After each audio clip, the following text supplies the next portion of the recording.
हमारे प्रोटैगनिस्ट की कहानी एक क्लासरूम से शुरू होती है जहां वो चुपचाप बैठा है, अपने क्लासमेट्स की बेकार बकवास को नज़रअंदाज करते हुए। अचानक दरवाज़ा खुलता है और एक लड़का घमंडी मुस्कान के साथ कमरे में दाखिल होता है। उसके सारे दोस्त उसे ग्रीट करते हैं और एक लड़की उसकी सेल्स के बारे में पूछती है। वो एरोगेंट लड़का सोचता है कि यह तो ऑब्वियस होना चाहिए, और फिर रिवील करता है कि उसने सिर्फ एक महीने में 48 मिलियन की सेल्स की है। उसका जबड़ा गिर जाता है और उसके दोस्त उम्मीद लगाते हैं कि वो पार्टी थ्रो करेगा। वो लड़का बताता है कि इस बार सब डूम पिन ऑन चलेंगे। दोस्त एक्साइटेड हो जाते हैं, लेकिन अचानक वो लड़का सीरियस हो जाता है और प्रोटैगनिस्ट की तरफ बढ़ता है। वो पार्क का सिर टेबल पर पटकता है और समझता है कि उसने बात साफ कर दी है। वो लड़का पार्क का सिर बार बार पटकता रहता है और रिमाइंड करता है कि अगली बार खरीदना है, वरना वो उसकी खैर नहीं। पार्क सब कुछ चुपचाप सहता रहता है और खुद को रोके रखता है। देखने वाले उस एरोगेंट बुली को रोकने की कोशिश करते हैं, कहते हैं कि कहीं उसे सजा ना मिले। वो रिमाइंड करता है कि टीचर्स तो लिटिल स्कम्स हैं, बस थोड़ी सी ब्राइब काफ़ी है। वो कॉन्सिक्वेंसेस की परवाह नहीं करता और हमारे प्रोटैगनिस्ट को बुरी तरह पीटता रहता है।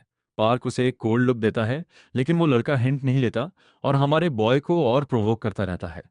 वो बुली जानता है कि पार्क पुलिस के पास भी नहीं जा सकता क्योंकि वो कंप्लीटली ब्रोक है। वो प्रोटैगनिस्ट को और तंग करता रहता है, जिसके चेहरे पर साफ फ्रस्ट्रेशन दिखती है। पार्क कभी नहीं भूल सकता 2 साल पहले क्या हुआ था। एक हाई स्कूल गैंग अचानक पूरे देश की नज़रों में आ गई थी, जिसे नेक्सस कहते थे। हमारा बॉय वो था जो उस गैंग के नेता चांसुकिम के सामने अकेला खड़ा हुआ था। जब पार्क को लगा कि बात खत्म हो गई, तो हालात ने अचानक पलटी मारी। गैंग के लाकीज ने उसके खिलाफ केस दायर कर दिया। झूठे लेकिन कंसिस्टेंट एविडेंस के सामने वो जीत नहीं सका और आखिर में उसे हार माननी पड़ी। उसके पिता को सेटलमेंट के पैसे जुटाने के लिए अपना प्यारा जिम बेचना पड़ा। पार्क को सच्ची गिल्ट और फ्रस्ट्रेशन महसूस हुई। उसने प्रॉमिस किया कि वो अपनी मुट्ठी कभी नहीं उठाएगा। उसके पिता ने उसे माफ कर दिया और अश्योर किया कि रोने की जरूरत नहीं। पार्क तबाह हो गया था। उसने सीखा कि पैसों के बिना वो कुछ नहीं है। जब प्रोटैगनिस्ट घर की तरफ जा रहा था तो 3 लोगों ने उसे पहचाना। वो हांजुन पार्क था, वही जिसने फेमस गैंग के साथ लड़ाई की थी। उनमें से एक उसके पास आता है। वो गंजा मस्कुलर आदमी अपनी रिंग दिखाता है और पार्क को एक स्केची गली में घसीट ले जाता है।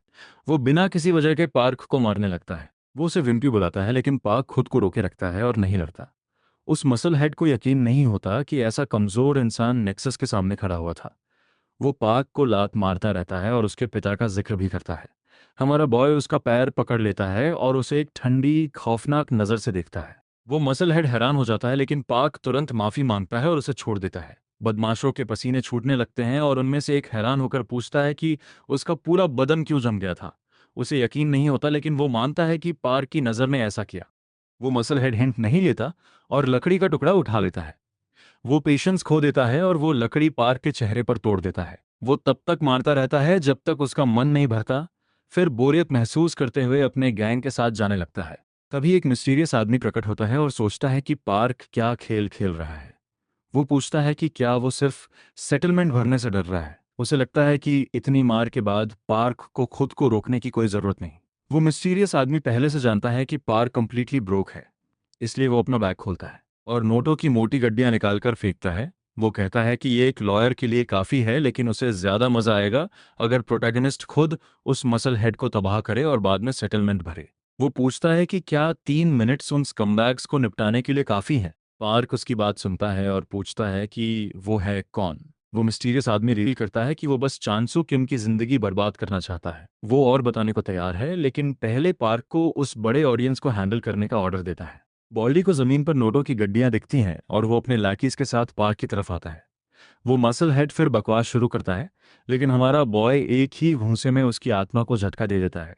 लैकीज हैरान होकर देखते हैं कि उनका नेता किस पैथेटिक हालत में है। ईविल नज़र के साथ पार्क उस मिस्टीरियस आदमी को बताता है कि उसे सिर्फ 4 सेकंड्स चाहिए। वो लैकीज की तरफ बढ़ता है और आखिरकार खुद को रोकना बंद कर देता है। बदमाश खुद को बचाने की कोशिश करते हैं, लेकिन वो चंद वार में उन्हें तबाह कर देता है। वो अपना बदला पूरा करके कहता है कि अब बात कर सकते हैं। वो किसी टॉल बिल्डिंग में जाकर बैठते हैं। वो रिच आदमी ये देखकर हैरान है कि पार्क ने उसे पहचाना ही नहीं, तो वो अपना फ़ोन निकालता है और रिवील करता है कि वो फेमस जूनुओ है, देश का सबसे यंग सेल्फ मेड टाइकून। वो बड़ाई करने लगता है, लेकिन खुद को रोककर माफ़ी मांगता है। सो सीन मेरेडोल फेल सेल्विन स्कोली मियोज विदिरमेन जोल्फ प्लियर ग्रेंजर गिलमिरो। वो रिवील करता है कि चांसू किम अभी कैसी ज़िंदगी जी रहा है। वो एक मॉडल स्टूडेंट है जो अपने क्लासमेट्स के लिए एग्जाम्पल बना हुआ है। कोरियन गेमिंग सीन की शान। जुनू इसे कंप्लीट बुलशिट बताता है और फ्रस्ट्रेटेड होता है। वो बताता है कि घटिया पास्ट वाला चांसू साइड गिग के रूप में अभी भी बैक एलीज को कंट्रोल करता है, जबकि उसका शिकार पाक एक बेगर की तरह पैथेटिक जिंदगी जी रहा है। जुनू कॉन्फिडेंट है कि वो पैसों से कुछ भी कर सकता है, लेकिन वो उन स्कमबैग्स की जिंदगी अपने तरीके से बर्बाद करना चाहता है, एक घटिया, नीच और डिस्गस्टिंग तरीके से। वो चांसू और उसके गुर्गों को कंप्लीट रॉक बॉटम पर धकेलना चाहता है। आज से जूनू हर वो एक्सपेंस उठाने को तैयार है जो प्रोटैगनिस्ट का है, उस कमबैक को ट्रैक करने से लेकर एक आसान जिंदगी तक। वो पार्क के पिता का खोया हुआ जिम बिजनेस भी वापस दिलाने को तैयार है। जूनू बस हमारे बॉय की मुट्ठियां चाहता है, यही उसकी एकमात्र ख्वाहिश है। पार्क पूछता है कि वो चांसू के पीछे क्यों पड़ा है। जूनू का एक्सप्रेशन इंस्टेंटली बदल जाता है। वो कहता है कि ये बताना जरूरी नहीं, लेकिन अश्योर करता है कि पार्क धीरे धीरे सब कुछ जान जाएगा। अगले दिन पार्क कॉन्फिडेंटली अपनी क्लास की तरफ बढ़ता है, क्योंकि अब पैसों की चिंता नहीं रही। वो दरवाजा खोलता है और नेक्सस के एक छोटे मोहरे को सबको धमकाते हुए सुनता है। मुगल एक बार फिर सबको अपनी नई लाइन पर $300 खर्च करने का ऑर्डर देता है। पार्क और जूनू का एक कॉमन एनिमी है। जूनू ने पार्क को ऑर्डर दिया है कि अपने स्कूल से नेक्सस के छोटे मोहरों को साफ करे। मुगल ऑर्डर हिस्ट्री चेक करने का डिसाइड करता है और रिमाइंड करता है कि इस बार वो किसी को नहीं छोड़ेगा। उसके दोस्त हंसते और एंजॉय करते हैं कि कुछ स्टूडेंट्स टेरिफाइड हो जाते हैं। पार्क मुगल के पास जाता है और पूछता है कि क्या इस दुनिया में पैसा ही सब कुछ है। वो अपनी मुट्ठियां तैयार करता है और मानता है कि इंसान जो भी चाहता है वो पैसों से ही मिलता है। एक ही घूंसे में पार्क मुगल को तबाह कर देता है और पूरी क्लास हैरान रह जाती है। वो आखिरकार यह सच स्वीकार कर लेता है कि पैसा ही स्टेटस है। मुगल को याद आता है कि वो कभी किसी से नहीं डरता था, किसी को भी पीट सकता था, लेकिन एक दिन उसने प्रोटैगनिस्ट को लड़ते हुए देखा और उसे एहसास हुआ कि उसका पार्क के सामने कोई चांस नहीं। ऐसा लगता था जैसे पार्क इंसान नहीं था, वो किसी जंगली जानवर की तरह लड़ता था। लेकिन वो अनलकी था जब उसकी चांसों से मुलाकात हुई। उस गैंग नेता ने पार्क को लॉसूट से तबाह कर दिया, सब कुछ छीन लिया और उसे घुटनों पर ला दिया। तभी मोगल ने जाना कि पैसा कमाल की चीज है, पैसा सब कुछ सॉल्व कर सकता है। उसने अपना ऑनलाइन स्टोर शुरू किया और अपने क्लासमेट्स को अपना सामान खरीदने पर मजबूर किया। जैसे ही वो अमीर हुआ, पार्क उसके लिए बस एक टेम्ड बीस्ट बन गया। मोगल आखिरकार पैसों की ताकत से फूड चेन के टॉप पर पहुंच गया। और अब प्रेजेंट में जब उसे घोंसे पर घोंसे पड़ रहे हैं, तो मोगल सोचता है कि अब ये क्यों हो रहा है। वो खुद को बचाने की कोशिश करता है, लेकिन पार्क उसे कोई चांस नहीं देता और उसकी धुनाई जारी रखता है। मुगल को यकीन नहीं होता, वो ह्यूमिलिएटेड महसूस करता है क्योंकि पूरी क्लास देख रही है। पार्क उसे डोर पर पटकता है। मुगल फ्रस्ट्रेशन मिटता है और कुछ बोलने की कोशिश करता है, लेकिन पार्क के चेहरे पर वो टेरिफाइंग लुक देखकर समझ जाता है कि वो डन फॉर है। मुगल पैथेटिकली अपने दोस्त को हेल्प के लिए कॉल करता है। वो फैटी पार्क से इतना टेरिफाइड है कि वो सब कुछ इग्नोर करने का डिसाइड करता है। मुगल बेबस होने लगता है। वो एविडेंस के लिए फ़ोन निकालता है और पार्क को रिमाइंड करता है कि वो कम्प्लीटली ब्रोक है। लेकिन हमारा बॉय उसकी बातें इग्नोर करते हुए उसके चेहरे पर लात मारता रहता है। मुगल को आखिरकार वो मिलता है जिसके वो हकदार था जब उसे एक्सट्रीम पेन फील होने लगता है। वो समहाउ दरवाज़ा खोलकर भागने की कोशिश करता है ताकि कम से कम अपनी जान बचा सके। वो खुद को काम करके रैशनली सोचने की कोशिश करता है। पार्क उसके पैथेटिक एस के पीछे किल करने के इरादे से चलता है। मुगल सोचता है कि एक जिमरत को वो नहीं जीत सकता। उसे याद आता है कि उसके पास इस काम के लिए परफेक्ट आदमी है। मुगल जिम का दरवाजा खोलता है और सॉन्ग से गिड़गिड़ाकर अपनी जान बचाने की भीख मांगता है। पार्क पहुंच जाता है तो मुगल पैथेटिकली उस जिमरात के पीछे छिप जाता है और उसे ऑर्डर देता है कि किसी तरह पार्क को रोके और हराए। वो जिमरात सोचता है और इस काम के लिए 2 मिलियन मांगता है। मुगल मान जाता है क्योंकि उसके पास और कोई रास्ता नहीं। कियोन वेट्स रखता है और पहले से माफ़ी मांगता है क्योंकि उसे कॉलेज प्रोविजन के लिए पैसे चाहिए। पार्क समझता है कि वो डेस्परेट है, इसलिए अपनी जैकेट से नोटों की गड्डी निकालता है और उस मसल हेड को एडवाइस करता है कि अपना बॉडी स्ट्रेन ना करे। वो कयोंग को इससे दूर रहने का ऑर्डर देता है और वो बिना किसी ऑब्जेक्शन के मान जाता है। मुगल फ्रस्ट्रेशन में चीखता है, लेकिन पार्क उस कमबैक को पकड़कर खिड़की से बाहर फेंक देता है। मुगल एक टीचर के सामने जा गिरता है। वो बुजुर्ग टीचर पूछता है कि क्या हो रहा है। उसे दिखता है कि ये पार्क कर रहा है और वो चिल्लाने लगता है। स्कूल खत्म होने के बाद दोनों को उसके ऑफिस में बुलाया जाता है। टीचर इसे इग्नोर नहीं करता। वो पार्क को रिमाइंड करता है कि 2 साल पहले क्या हुआ था और साफ कर देता है कि इस बार एक्सपल्शन नहीं रोकेगा। मुगल कॉन्फिडेंटली बैठा है जब टीचर पार्क के बेचारे पिता के बारे में बात करता है। प्रोटैगनिस्ट का पेशेंस खत्म हो जाता है और वो मुगल को एक सोल क्रशिंग पंच मारता है। टीचर फ्रस्ट्रेटेड होकर पार्क को रोकने की कोशिश करता है, लेकिन वो मुगल को पीटता रहता है। वो बुली आखिरकार अपना सबक सीखता है। तभी एक आदमी कमरे में एंटर करता है और पार्क को अब रोकने की एडवाइस देता है। टीचर पूछता है कि ये कौन है। वो मिस्टीरियस आदमी खुद को बियान ग्वान किम बताता है, के आर लॉ फर्म का एसोसिएट लॉयर। टीचर उसे पहचानता है, लेकिन हैरान होता है कि वो यहाँ क्यों है। जुनू की बिल्डिंग में पार्क हैरान होकर पूछता है कि उसने ये कैसे किया। उसे याद आता है कि उस लॉयर से बात करने के बाद प्रिंसिपल ने उसके बूट चाटने शुरू कर दिए। वो स्कमबैग बुली भी इंस्टेंटली एक्सपेल हो गया। जुनू कहता है ये तो ईजी था और मानता है कि उस आदमी ने अपनी घटिया हरकतों की कीमत चुकाई। पार्क प्रिंसिपल के बारे में क्यूरियस है। जुनू रिवील करता है कि उसे संभालना तो चाइल्ड्स प्ले था। वो बुड्ढा काफी समय से स्कल्किंग अराउंड कर रहा था, इसलिए जुनू ने बस उस एविडेंस का इस्तेमाल करके उसका मुंह बंद कर दिया। जुनू शेयर करता है कि वो अभी प्रिंसिपल के साथ डन नहीं है। वो बस उस बुड्ढे का इस्तेमाल मोबिल को जुवेनाइल भेजने के लिए कर रहा है। एक बार ये हो जाए तो वो प्रिंसिपल को भी बार्स के पीछे डालने का प्लान रखता है। वो किसी को भी नहीं छोड़ेगा। वो खुद के बारे में बात करना बंद करके पार्क से पूछता है कि क्या वो थोड़ा लाइटर फील कर रहा है। प्रोटैगनिस्ट अभी भी सेटिस्फाइड नहीं है। जूनू समझता है कि थैंक्स पाने के लिए अभी बहुत जल्दी है। उसे एहसास होता है कि थैंकफुल तो उसे होना चाहिए। जूनू पहले से ही ग्रैटिट्यूड शो करता है। मुगल अपनी फ्रस्ट्रेशन कंट्रोल नहीं कर पा रहा। वो पार्क से बदला लेने और उसकी जान खत्म करने पर आमादा है। अगले दिन वो चलते चलते एक स्केची डेस्टिनेशन पर पहुंचता है। एक आदमी दरवाजे से झांक कर पूछता है कि कौन है। मोगल बताता है कि वो प्रोग्रेस चेक करने आया है। वो कहता है कि उसका आना परफेक्ट रहा और उसे अंदर आने देता है। बताता है कि जिनसोंग यहाँ है। मोगल देखता है कि कुछ लोग उस जिमरात को बैट से मार रहे हैं। नेता उसे अंदर आने देता है। वो है जिनसोंग हैंग। वो जिमरात मोगल को देखता है और फाइनली समझता है कि वो सबके पीछे है। वो उसका मुंह बंद कर देते हैं और बैट से मारते रहते हैं। नेता अपने लाठी को ऑर्डर देता है कि उस ट्रैशी जिमरत को ले जाए क्योंकि उनका क्लाइंट आ गया है। जिनसोंग पूछता है कि इस बार वो पर्सनली क्यों आया। मुगल बताता है कि उसकी एक और रिक्वेस्ट है। जिनसोंग उसे अडोरेबल बुलाता है और फायर्ड अप हो जाता है। मुगल शेयर करता है कि वो इसके लिए 10 मिलियन देने को तैयार है। उसका येलो हेयर्ड लाकी हैरान होता है और अपने नेता को एक्सेप्ट करने की एडवाइस देता है। मुगल से और डिटेल्स मांगता है। जिनसोंग उस लाकी का सिर बैट से तोड़ता है और उसे चुप रहने का ऑर्डर देता है। उसे लगता है कि मोगल इस बार किसी बड़ी मछली के पीछे है। वो स्कम्बैक शेयर करता है कि वो हंजुन पार्क को मरवाना चाहता है। जिनसोंग उसे कोल्ड स्टेयर देता है और जाने का ऑर्डर देता है क्योंकि वो इतने कम पैसों के लिए पार्क जैसे इंसान के सामने खड़े होने का रिस्क नहीं लेगा। मोगल कहता है कि वो 10 मिलियन अपफ्रंट देगा और काम पूरा होने पर 10 मिलियन और। जिनसोंग एक्साइटेड हो जाता है और डील एक्सेप्ट कर लेता है। गुगू एक ऐसे घर में एंटर करता है जो टॉल बिल्डिंग से घिरा है और पुलिस टेप से कवर्ड है। वो अपनी अराइवल अनाउंस करता है और ज़्यादा विजिट न कर पाने की माफ़ी मांगता है। वो अपने साथ फ्राइड चिकन लेकर आया है और हैरान होता है कि ये इतना छोटा क्यों है। जुनू को अचानक अपने पिता के फ्राइड चिकन की याद आ जाती है। उसकी तलब जागती है और उसे याद आता है कि आखिरी बार उसने अपने डैड का अमेजिंग फ्राइड चिकन 2 साल पहले खाया था। जुनू का एक्सप्रेशन बदल जाता है। वो एनरेज्ड हो जाता है और सब कुछ ऐसे याद करता है जैसे कल की बात हो। वो कुछ सेकंड्स के लिए साइलेंट हो जाता है लेकिन फिर जाने का डिसाइड करता है। वो अनाउंस करता है कि वो जल्दी नहीं आ पाएगा क्योंकि वो बिजी है और अपने गोल के करीब पहुंच रहा है। जूनू घर से निकलता है और उसका लॉयर बाहर इंतजार में मिलता है। वो बताता है कि मोगल फिर मूव कर रहा है और इंस्ट्रक्शंस मांगता है, लेकिन जूनू उसे रिमाइंड करता है कि वो अब फेयर गेम नहीं खेलना चाहता। लॉयर मुस्कुराता है और अपने एम्प्लॉयर के ऑर्डर्स फॉलो करने का डिसाइड करता है। रात को पार्क के पिता को उस बड़े जिम से कॉल आता है। वो ऑफर एक्सेप्ट करते हैं और जानते हैं कि सैलरी भी अमेजिंग है। वो कल वहां जाने का डिसाइड करते हैं। जैसे ही कॉल कटती है पार्क के पिता एक्साइटमेंट में चिल्लाते हैं और खुशखबरी शेयर करते हैं। वो हैरान होते हैं कि अचानक लक कैसे चमकी और सोचते हैं कि शायद वो जल्द ही अमीर हो जाएंगे। पार्क जिम के लिए उठता है। उसके पिता उसे रिमाइंड करते हैं कि टाइम पर लौटे क्योंकि आज वो किंग्स की तरह खाएंगे।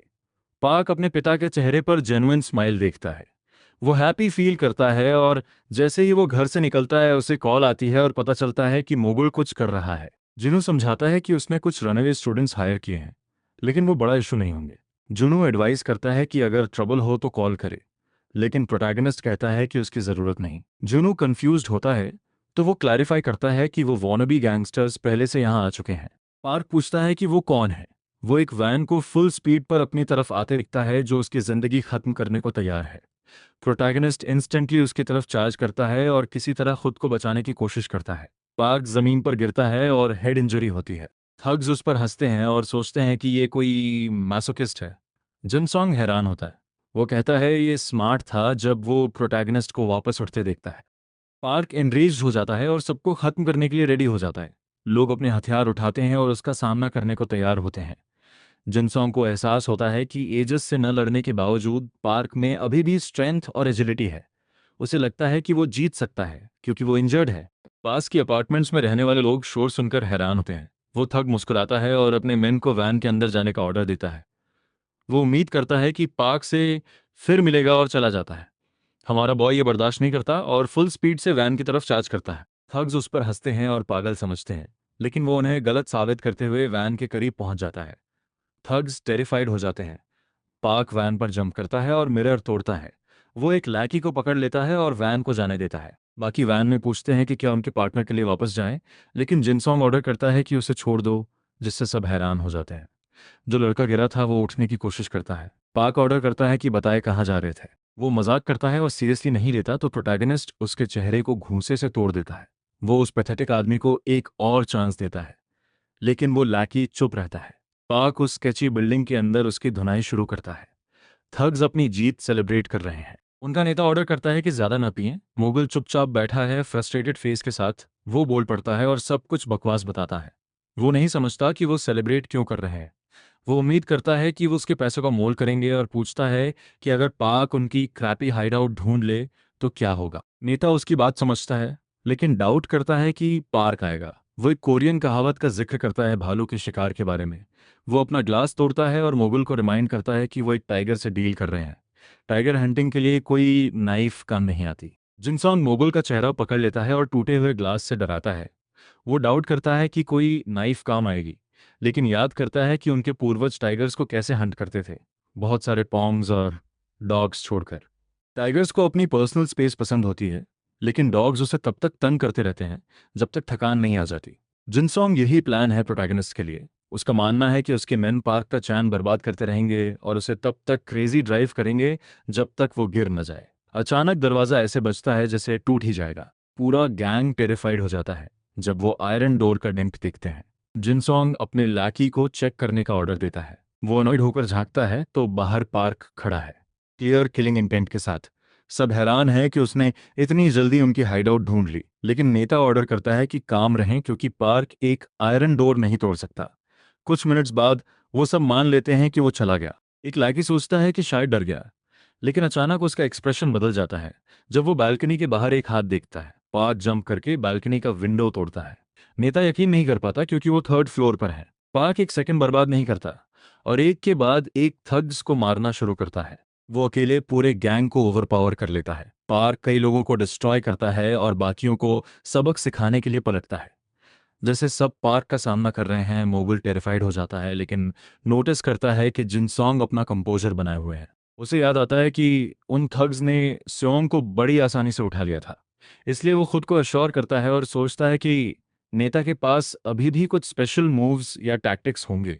वो उम्मीद बांधता है कि गैंग पार्क को बीट कर सकती है। जिनसोंग अपने मैन को अटैक का ऑर्डर देता है। वो सब हथियार लेकर चर्च करते हैं, लेकिन पार्क अड़िग रहता है। वो एक को पैर से पकड़कर दीवार पर पटकता है।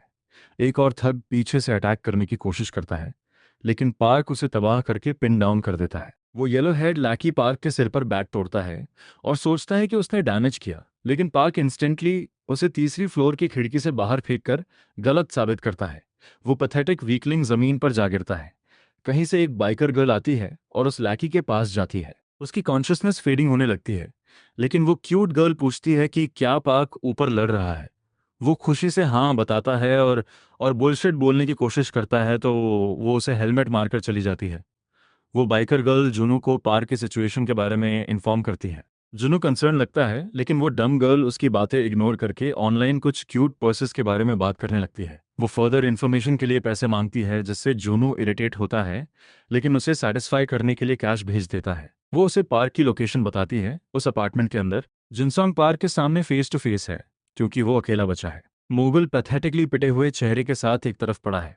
नेता मानता है कि वो पार्क के सामने कुछ नहीं कर पाए। उसे लगता है कि पार्क को उससे कुछ चाहिए, इसलिए उसने जान बख्शी। प्रोटैगनिस्ट उसे गलत साबित करता है और उसका गला घोंटने की कोशिश करता है। वो बस सबसे बुरे को आखिर के लिए सेव करना चाहता था। जिनसोंग समझता है कि वो डन फॉर है। वो अपना बैट यूज करता है, लेकिन जमीन पर पटक दिया जाता है।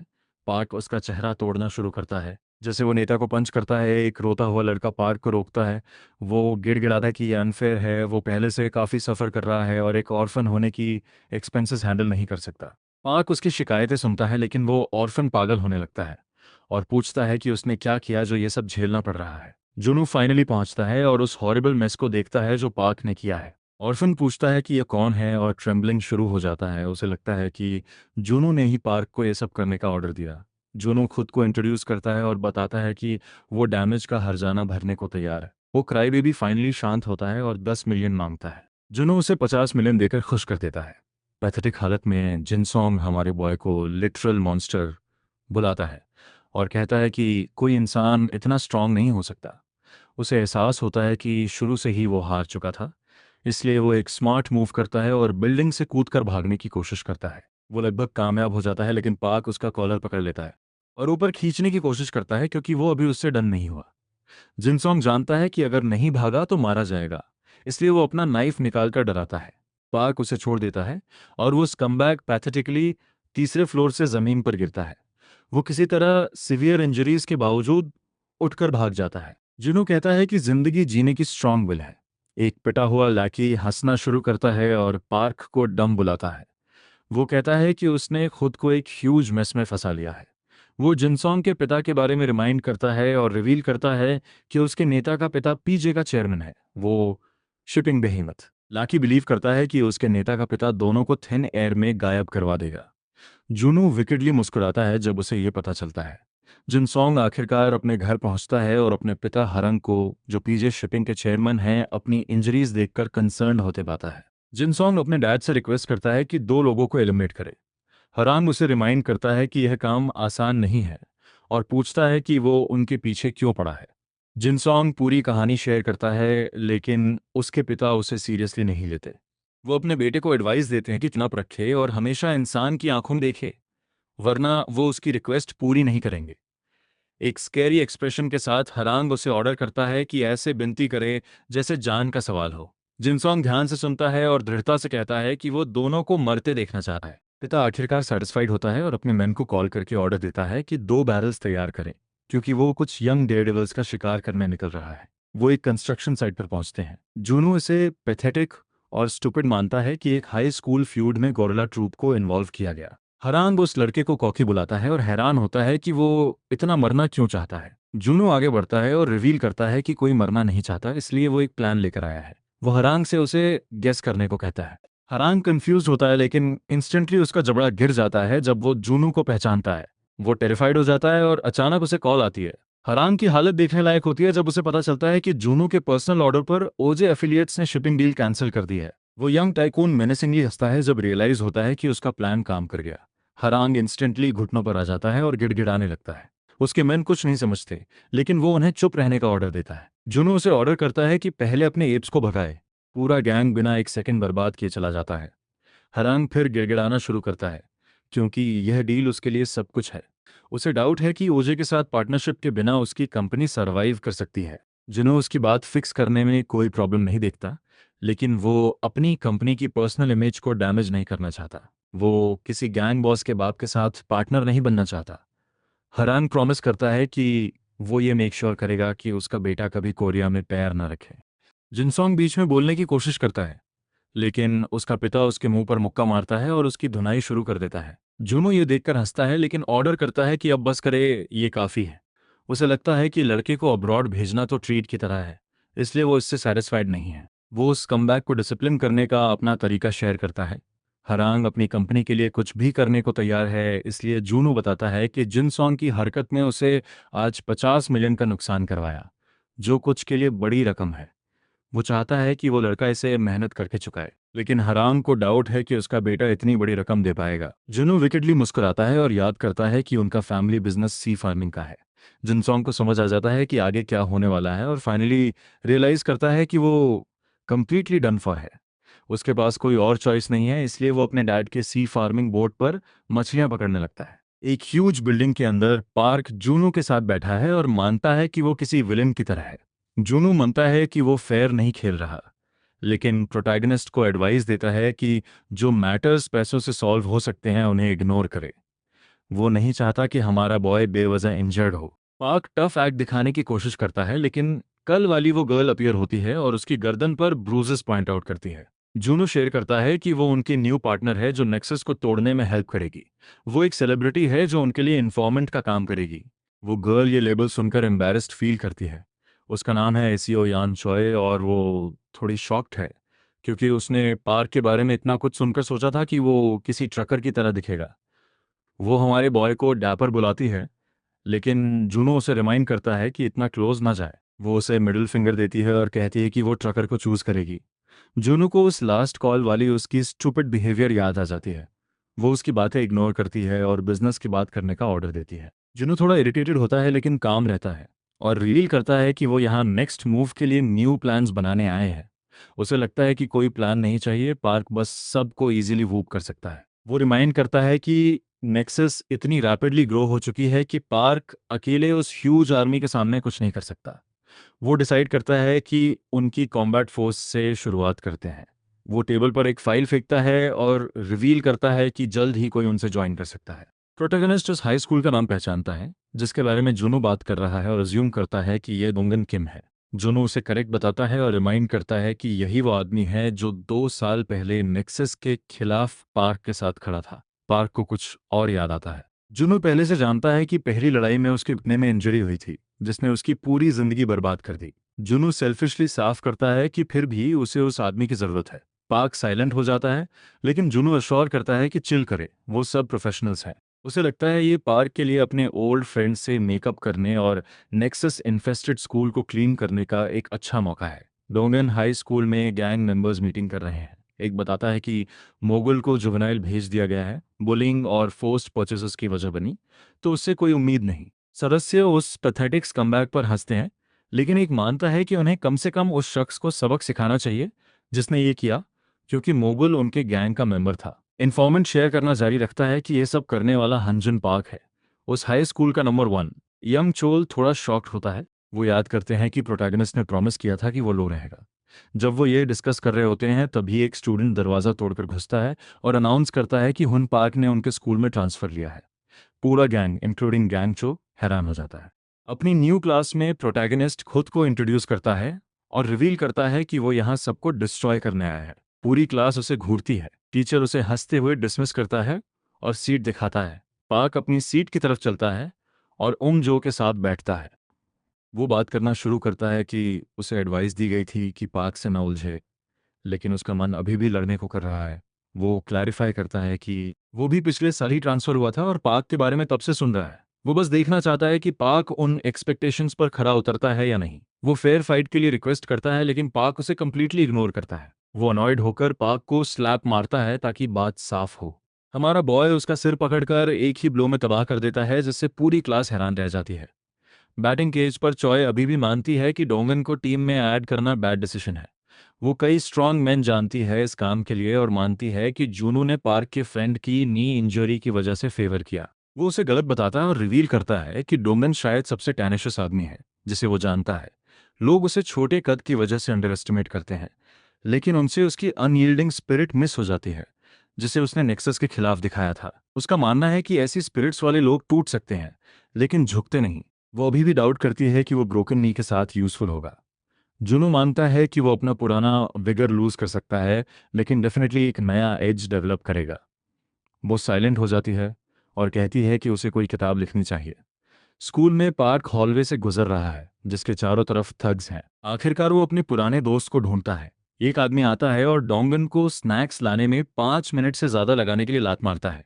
उसे लगता है उसके पैसे वेस्ट गए, इसलिए वो डोंगन की पिटाई शुरू करता है। बाकी बुलीज मानते हैं कि पिटाई अब इफेक्टिव नहीं है, लेकिन वो स्कम्बाग मानता है कि वो डोंगन को और डरा सकता है ताकि वो जल्दी करे, इसलिए वो पार्क के पुराने दोस्त को पीटता रहता है। पार्क ठंडे एक्सप्रेशन के साथ सब कुछ देखता है। जुनू के ऑफिस में चॉय आखिरकार डोंगन को टीम में ऐड करने के लिए राजी होती है, लेकिन डाउट करती है कि पार्क अपने ओल्ड फ्रेंड से मेकअप करने वाला है।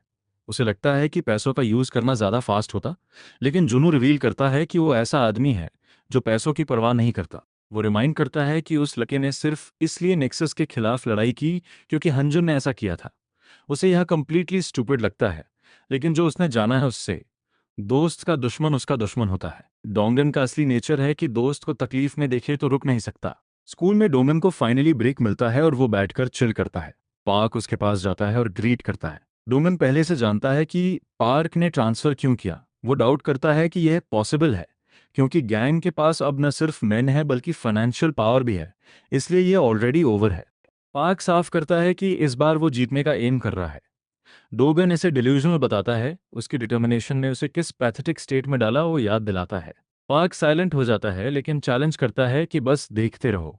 नेता स्कूल विंडो से उन्हें ऑब्जर्व करता है और विम्पी बुलाता है ये देखकर कि वो डोंगन के साथ टीम अप कर रहा है। वो अपने मेन को तैयार रहने का ऑर्डर देता है। हॉस्पिटल में डॉक्टर खुश है कि डोंगन खुद को आराम दे रहा है, लेकिन रिमाइंड करता है कि अगर इंतजार करता रहा तो हो सकता है उसकी मोबिलिटी फॉरएवर जाए। वो एडवाइस देता है कि सर्जन से मिले चाहे एक्सपेंसिव हो। डोंगन साइलेंट हो जाता है। जैसे वो निकलता है, गांगचल उसे रोककर पूछता है कि डॉक्टर ने क्या कहा। डोंगन नहीं समझता कि वो यहाँ क्यों है। वो शेयर करता है कि वो बस चेक करने आया था कि फॉर्मर नंबर 1 कैसा है। वो मेंशन करता है कि उसने पार्क के साथ डोंगन की सीक्रेट मीटिंग देखी, इसलिए कंफर्म करने आया कि वो रिकवर हुआ है या नहीं। वो पार्क के दोस्त को फिर से डिस्ट्रॉय करने पर डिटर्मिन्ड है, लेकिन डोंगन रिमाइंड करता है कि अगर वो रिकवर हो गया तो उसे अकेले बीट करने का कोई चांस नहीं है। गॉन गो इरिटेटेड होकर डोंगन को लात मारता है। वो मुस्कुराता है और रिमाइंड करता है कि डोंगन अब कोई साइड किक नहीं है और कोई फनी बिजनेस नहीं चलेगी। गांगचिल पिछली बार जो हुआ उसका जिक्र करता है और लॉयल्टी को बुलशिट बुलाता है, जिसने डोंगन को ऑलमोस्ट क्रिपल किया।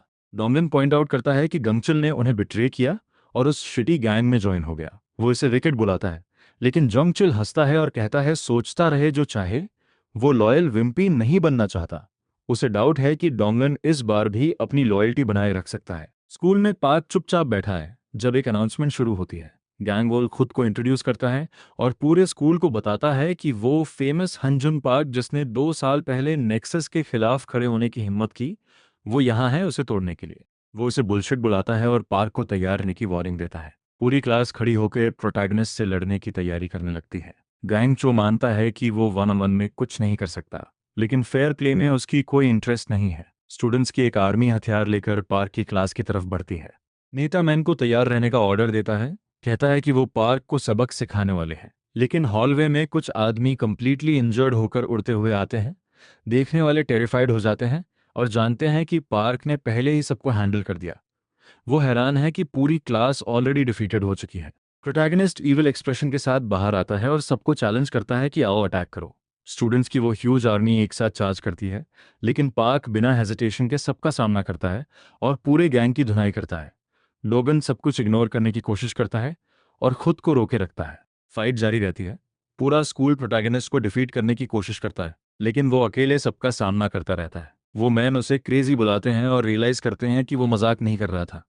वो उसे लॉक में डालने की कोशिश करते हैं। पार्क स्ट्रगल करता है और फंस जाता है। कुछ मैन उसे होल्ड करके पंच करते हैं, लेकिन वो सेकंड्स में खुद को फ्री कर लेता है। पार्क अपने चारों तरफ के सबको तबाह करता है और एक के बाद एक पूरे स्कूल को हैंडल करता है। पार्क मुश्किल से सरवाइव करता है और जैसे वो वापस अंदर जाता है और मैन का एक और ग्रुप उसका इंतजार कर रहा है। वो डिसअपॉइंटेड है कि वो ऑलरेडी थका हुआ है क्योंकि शो अभी शुरू भी नहीं हुआ। वो सब उस एग्जॉस्टेड टाइगर की तरफ चार्ज करते हैं। डोमेन अपनी क्लासरूम में बैठा है और सब कुछ इग्नोर करने की कोशिश करता है। उसे डाउट है कि पार्क जीत सकता है, इसलिए उसकी कोशिश बेकार होगी। चॉय प्रकट होती है और अज्यूम करती है कि पार्क अपने लिमिट्स पर होगा। वो डोंगन को शेम करने की कोशिश करती है उसके दोस्त को इग्नोर करने के लिए। वो खुद को पार्क की कोवर्ट बताती है। डोंगन को शर्म आती है, लेकिन वो कहता है कि वो फाइट करने के लिए बहुत वीक है। वो मुस्कुराती है और शेयर करती है कि वो पहले से जानती है। वो रिवील करती है कि प्रोटैगनिस्ट को पहले से आइडिया था कि ऐसा होगा। उसे भागने के लिए बोला गया था, लेकिन उसने नहीं भागा। वो डोमैन को बताती है कि वो अभी भी इसलिए लड़ रहा है क्योंकि पार्क उसे कुछ प्रूव करना चाहता है। डोमैन को अचानक अपने दोस्त के वर्ड्स याद आते हैं और वो साइलेंट हो जाता है। वो अश्योर करती है कि उसे पछतावा नहीं होगा, जो डोंगान को फिर से सोचने पर मजबूर करता है। हॉलवे में पार्क सारे मैन को हैंडल करके खत्म करता है। वो बड़ी आर्मी का सामना करने के बाद कंप्लीटली आउट ऑफ ब्रेथ है, लेकिन गांग चेल और मैन के साथ अपीयर होता है। वो पार्क की स्ट्रेंथ की तारीफ करता है, लेकिन डाउट करता है कि वो इसे स्कूल के टॉप 10 स्ट्रॉन्गेस्ट स्टूडेंट्स के सामने मेंटेन कर सकता है। गांग चो पार्क के लिए यह साफ करता है, लेकिन हमारा बॉय डिटरमाइंड रहता है और फिर से फाइटिंग स्टांस लेता है। मैन अटैक करने के लिए चार्ज करते हैं, लेकिन उनका पंच कनेक्ट होने से पहले ही डोंगन एक को वाइपर से मारता है और उम्मीद करता है कि पार्क हर बार स्पॉटलाइट लेना बंद करे। थग्स उसे स्नीकी रैट बुलाते हैं, लेकिन गांग चोल उन्हें काम करने का ऑर्डर देता है क्योंकि वो दोनों को एक साथ डाउन कर सकते हैं। वो डोंगन पर भी अटैक करते हैं, लेकिन वो ईजिली एक को टेक डाउन करता है। एक और आगे आकर उसे ग्रैब करता है, लेकिन पेन के बावजूद वो उसे बीट करके फाइट जारी रखता है। पार्क भी पंचेस मारता रहता है और साथ मिलकर वो दोनों अनस्टॉपेबल बन जाते हैं। मेन रियलाइज करते हैं कि वो रियल ट्रबल में हैं और पूछते हैं कि उनके टारगेट्स इतने स्ट्रांग क्यों हैं। जैसे वो सबका सामना करते हैं, प्रोटैगनिस्ट माफी मांगता है। डोंगन शेयर करता है कि वो पार्क से हेट करता था जो भी हुआ उसके लिए, लेकिन मानता है कि उसे बस किसी पर ब्लेम डालना था। पार्क मुस्कुराता है ये सुनकर।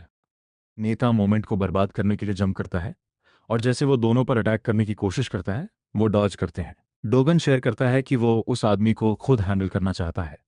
पार्क और उसका दोस्त एक डोर की तरफ दौड़ते हैं। नेता उन्हें विम्प बुलाता है और पीछे चेस करता है, लेकिन पार्क उसे पकड़कर रूम के अंदर फेंक देता है। डोंगन दरवाज़ा अंदर से लॉक कर देता है ताकि वो गैंगो के साथ बिना इंटरफेरेंस के फाइट कर सके। गैंगोल इसे स्टूपिड मानता है। डोंगन मानता है कि शायद ऐसा ही लगे किसी फ्रेंडलेस आदमी को।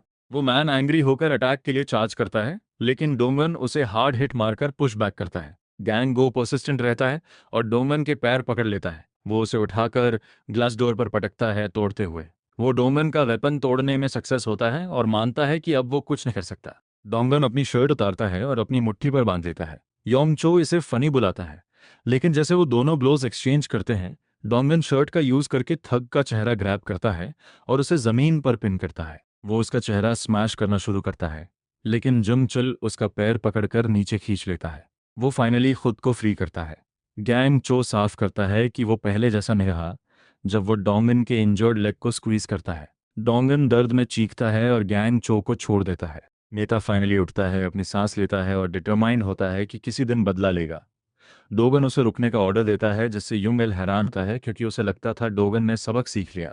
पार्क का दोस्त पेन के बावजूद उठता है, लेकिन गैंग एल उसकी धुनाई शुरू कर देता है जब तक वो फाइनली गिर नहीं जाता। गोंगो थक जाता है और जाने की कोशिश करता है। डोंगन उसे एक बार फिर रुकने का ऑर्डर देता है और ग्लास शार्ड्स इकट्ठा करना शुरू करता है। गोंगो फ्रस्ट्रेटेड होकर बिना सोचे चार्ज करता है। पार्क का दोस्त इस अपॉर्चुनिटी का यूज करते हुए शार्ड्स उसकी तरफ फेंकता है। वो उस आदमी को एक अपरकट से तबाह करता है और गैंग वो को पीटता रहता है।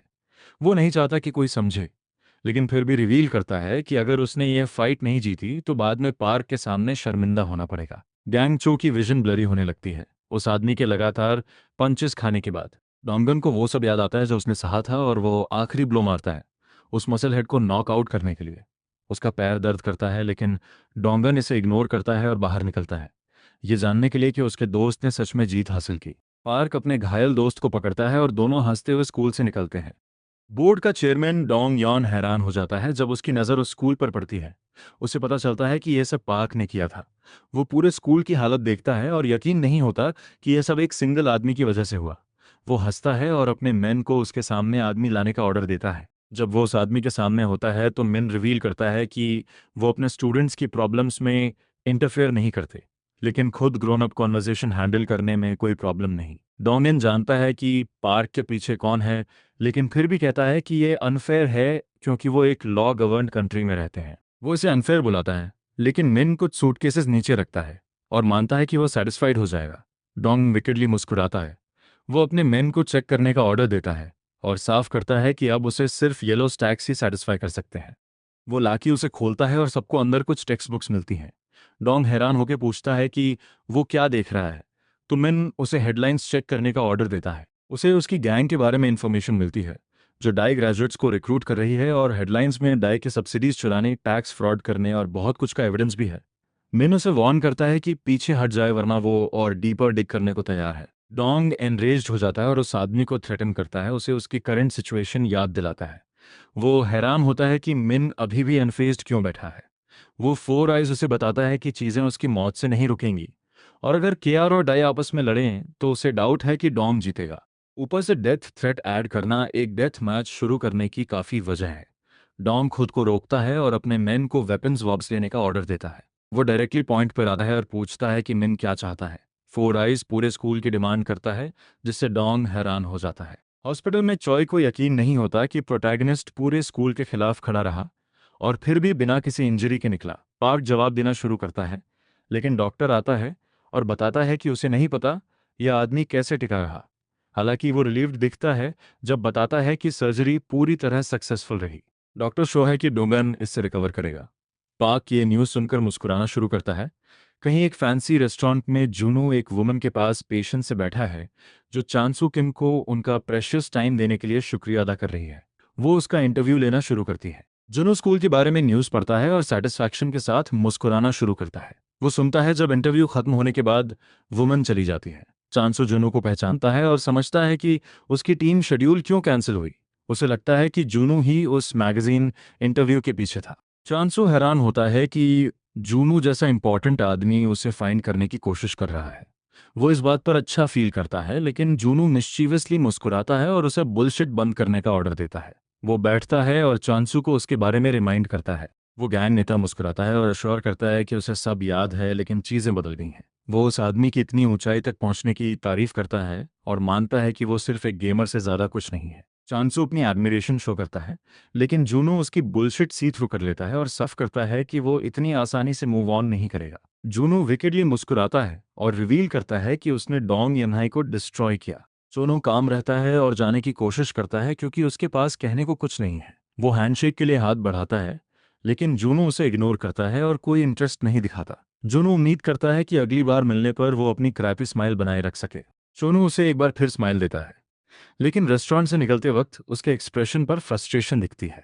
जूनू थोड़ा रिलीव्ड फील करता है। वो अनश्योर था कि क्या उसे अभी भी उस ग्रज की परवाह है, और सोचता था कि कहीं वो इंटिमिडेट न हो जाए। लेकिन अब उसे रियलाइज होता है कि वो बेकार में स्ट्रेस ले रहा था, क्योंकि चानू का चेहरा अभी भी उसे एंग्री बनाता है। एक कार में चांसू का ड्राइवर पूछता है कि क्या वो कोई एक्शन लेने वाला है। वो स्कूल फाइट को एक इनविटेशन बताता है और रिवील करता है कि वो डेफिनेटली फाइट बैक करेगा। चांसू मानता है कि ये बैटल कोरियन हिस्ट्री की सबसे बड़ी बैटल होगी। एक फैंसी बिल्डिंग में टाउच चॉय मेन से भरे एक रूम में वॉक करता है। वो पूछता है कि उसे अर्जेंट मीटिंग के लिए क्यों बुलाया गया, जबकि बाकियों ने भी इसके बारे में अपनी फ्रस्ट्रेशन शेयर की। चांगू सोचता है कि उन्हें इतना नेगेटिव नहीं होना चाहिए जब सारे लीडर्स उस अर्जेंट मीटिंग के लिए इकट्ठे होते हैं। क्यों जानता है कि वो हैन पार्क के बारे में बात करने वाले हैं। उसे लगता था कि वो आदमी गैंग ने उसकी ज़िंदगी डिस्ट्रॉय करने के बाद लो रह रहा था और बाकियों को भी यही याद था। डोंगन हैरान होता है कि वो कौन है, क्योंकि उसे नहीं पता कि वो किस बारे में बात कर रहे हैं। मिल्ली उसकी कन्फ्यूजन पर हंसता है, लेकिन गेस करता है कि ये एक क्रैपी नूब के लिए नॉर्मल है। वो डोंग चान का मजाक उड़ाता है, लेकिन एक्सप्लेनिंग शुरू करता है कि पार्क पूरी गैंग के लिए एक ह्यूज पेन है। वो पहले एक स्मॉल डिस्ट्रिक्ट का नेता था। नेक्सस का पूरे सराउंडिंग एरिया और कुछ प्रोविंसेस पर कंट्रोल था, लेकिन पार्क ने अपना डिस्ट्रिक्ट नहीं छोड़ा, जो गैंग के लिए ह्यूमिलिएटिंग था।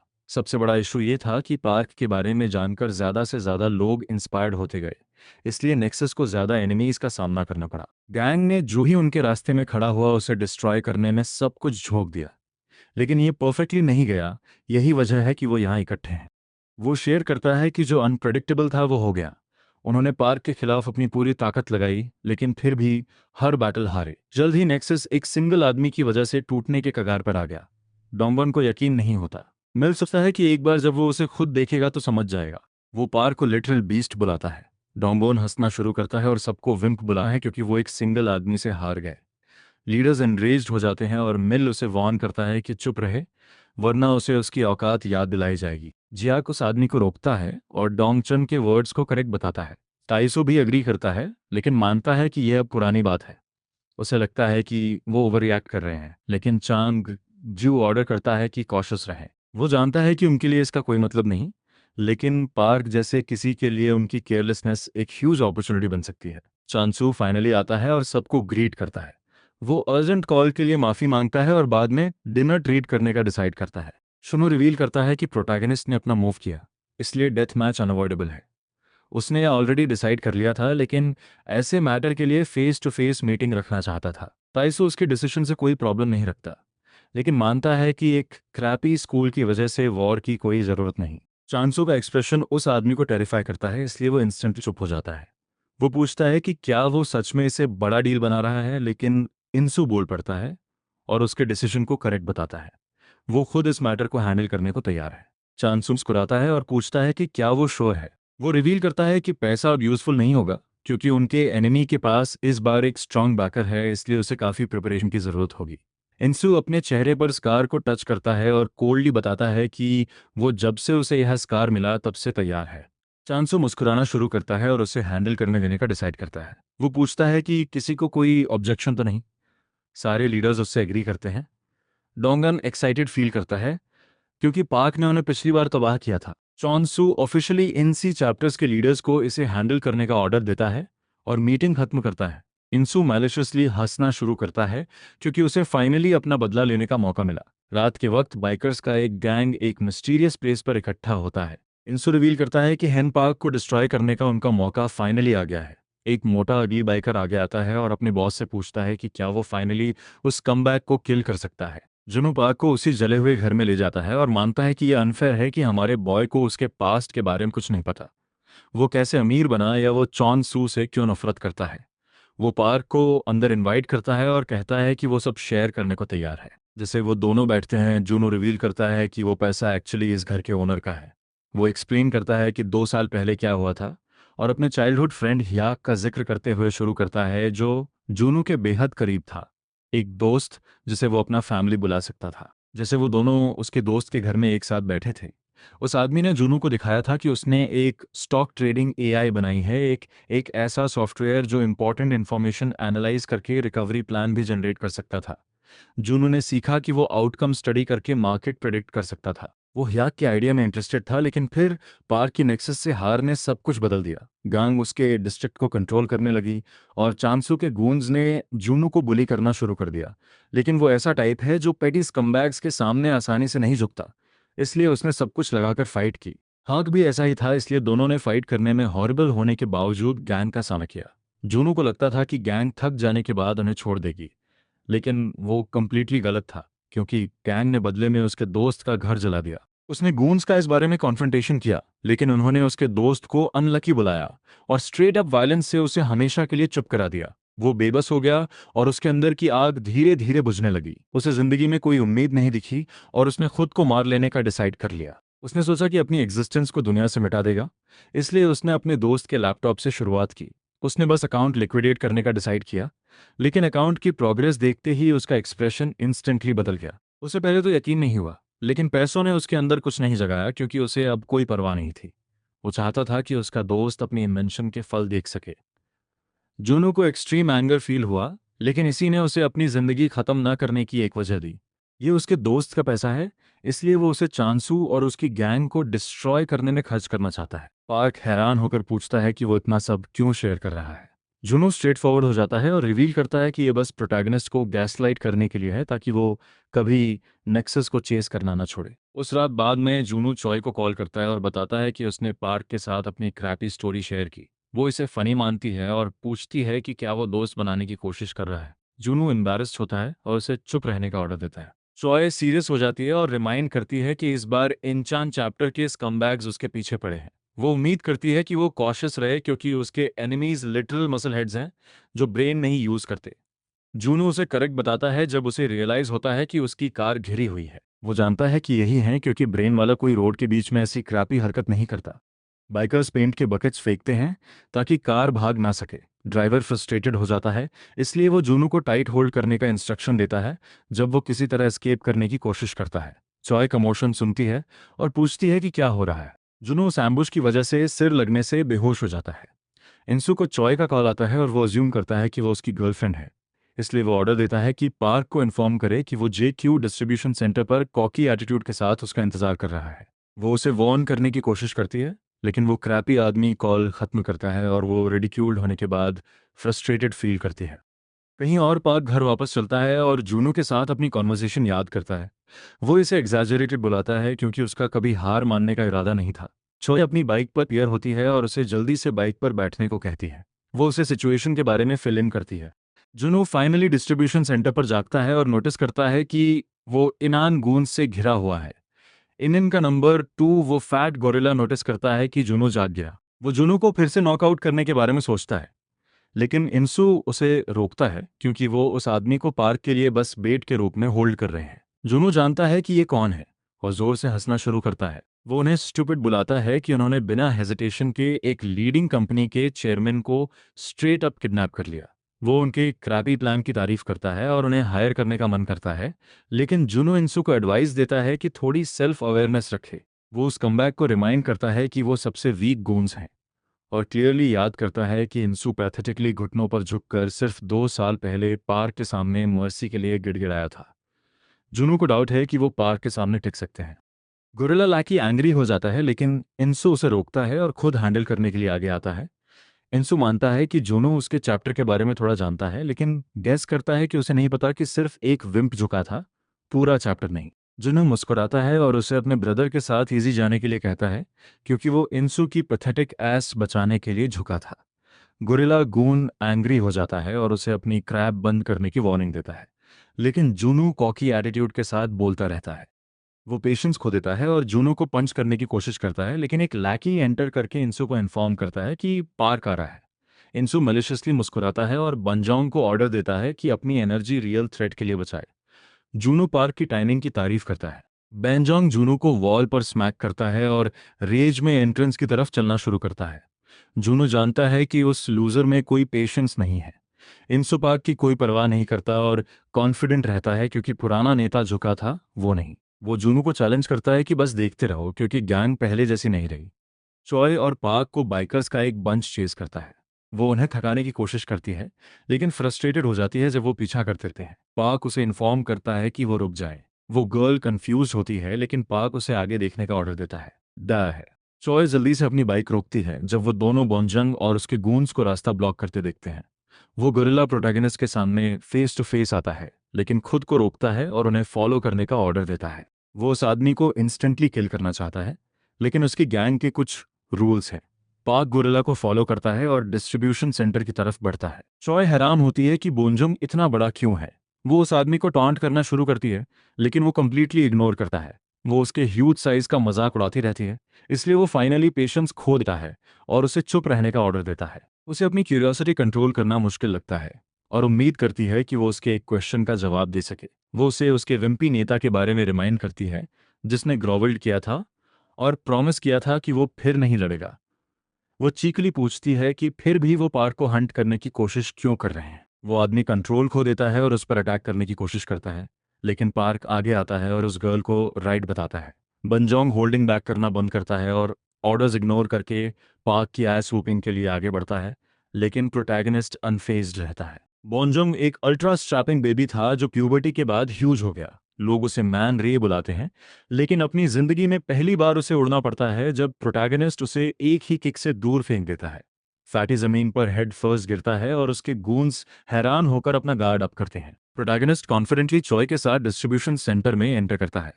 गूंस को रियलाइज होता है कि वो बड़ी मुसीबत में है, इसलिए वो एक साथ जंप करने के लिए फॉर्मेशन लेते हैं। चॉय उनके गैंग अप पर मजाक उड़ाती है। जुनू प्रोटैगनिस्ट को जल्दी से फ्री करने का ऑर्डर देता है, क्योंकि उसकी लेग्स नम हो गई हैं। इंसू अपनी जैकेट उतारता है और वार्म अप करता है, क्योंकि वो पार्क को अकेले हैंडल करना चाहता है। वो कॉकी एटीट्यूड के साथ उसे ग्रीट करता है। पार्क पहचानता है कि वो मानसू का ब्रदर है। इंसू सीरियस हो जाता है और एक पंच फेंकता है। हिट न होने के बावजूद पार्क की चीख से खून आने लगता है। इंसू शेयर करता है कि उसने इस फाइट की कितनी ख्वाहिश की थी।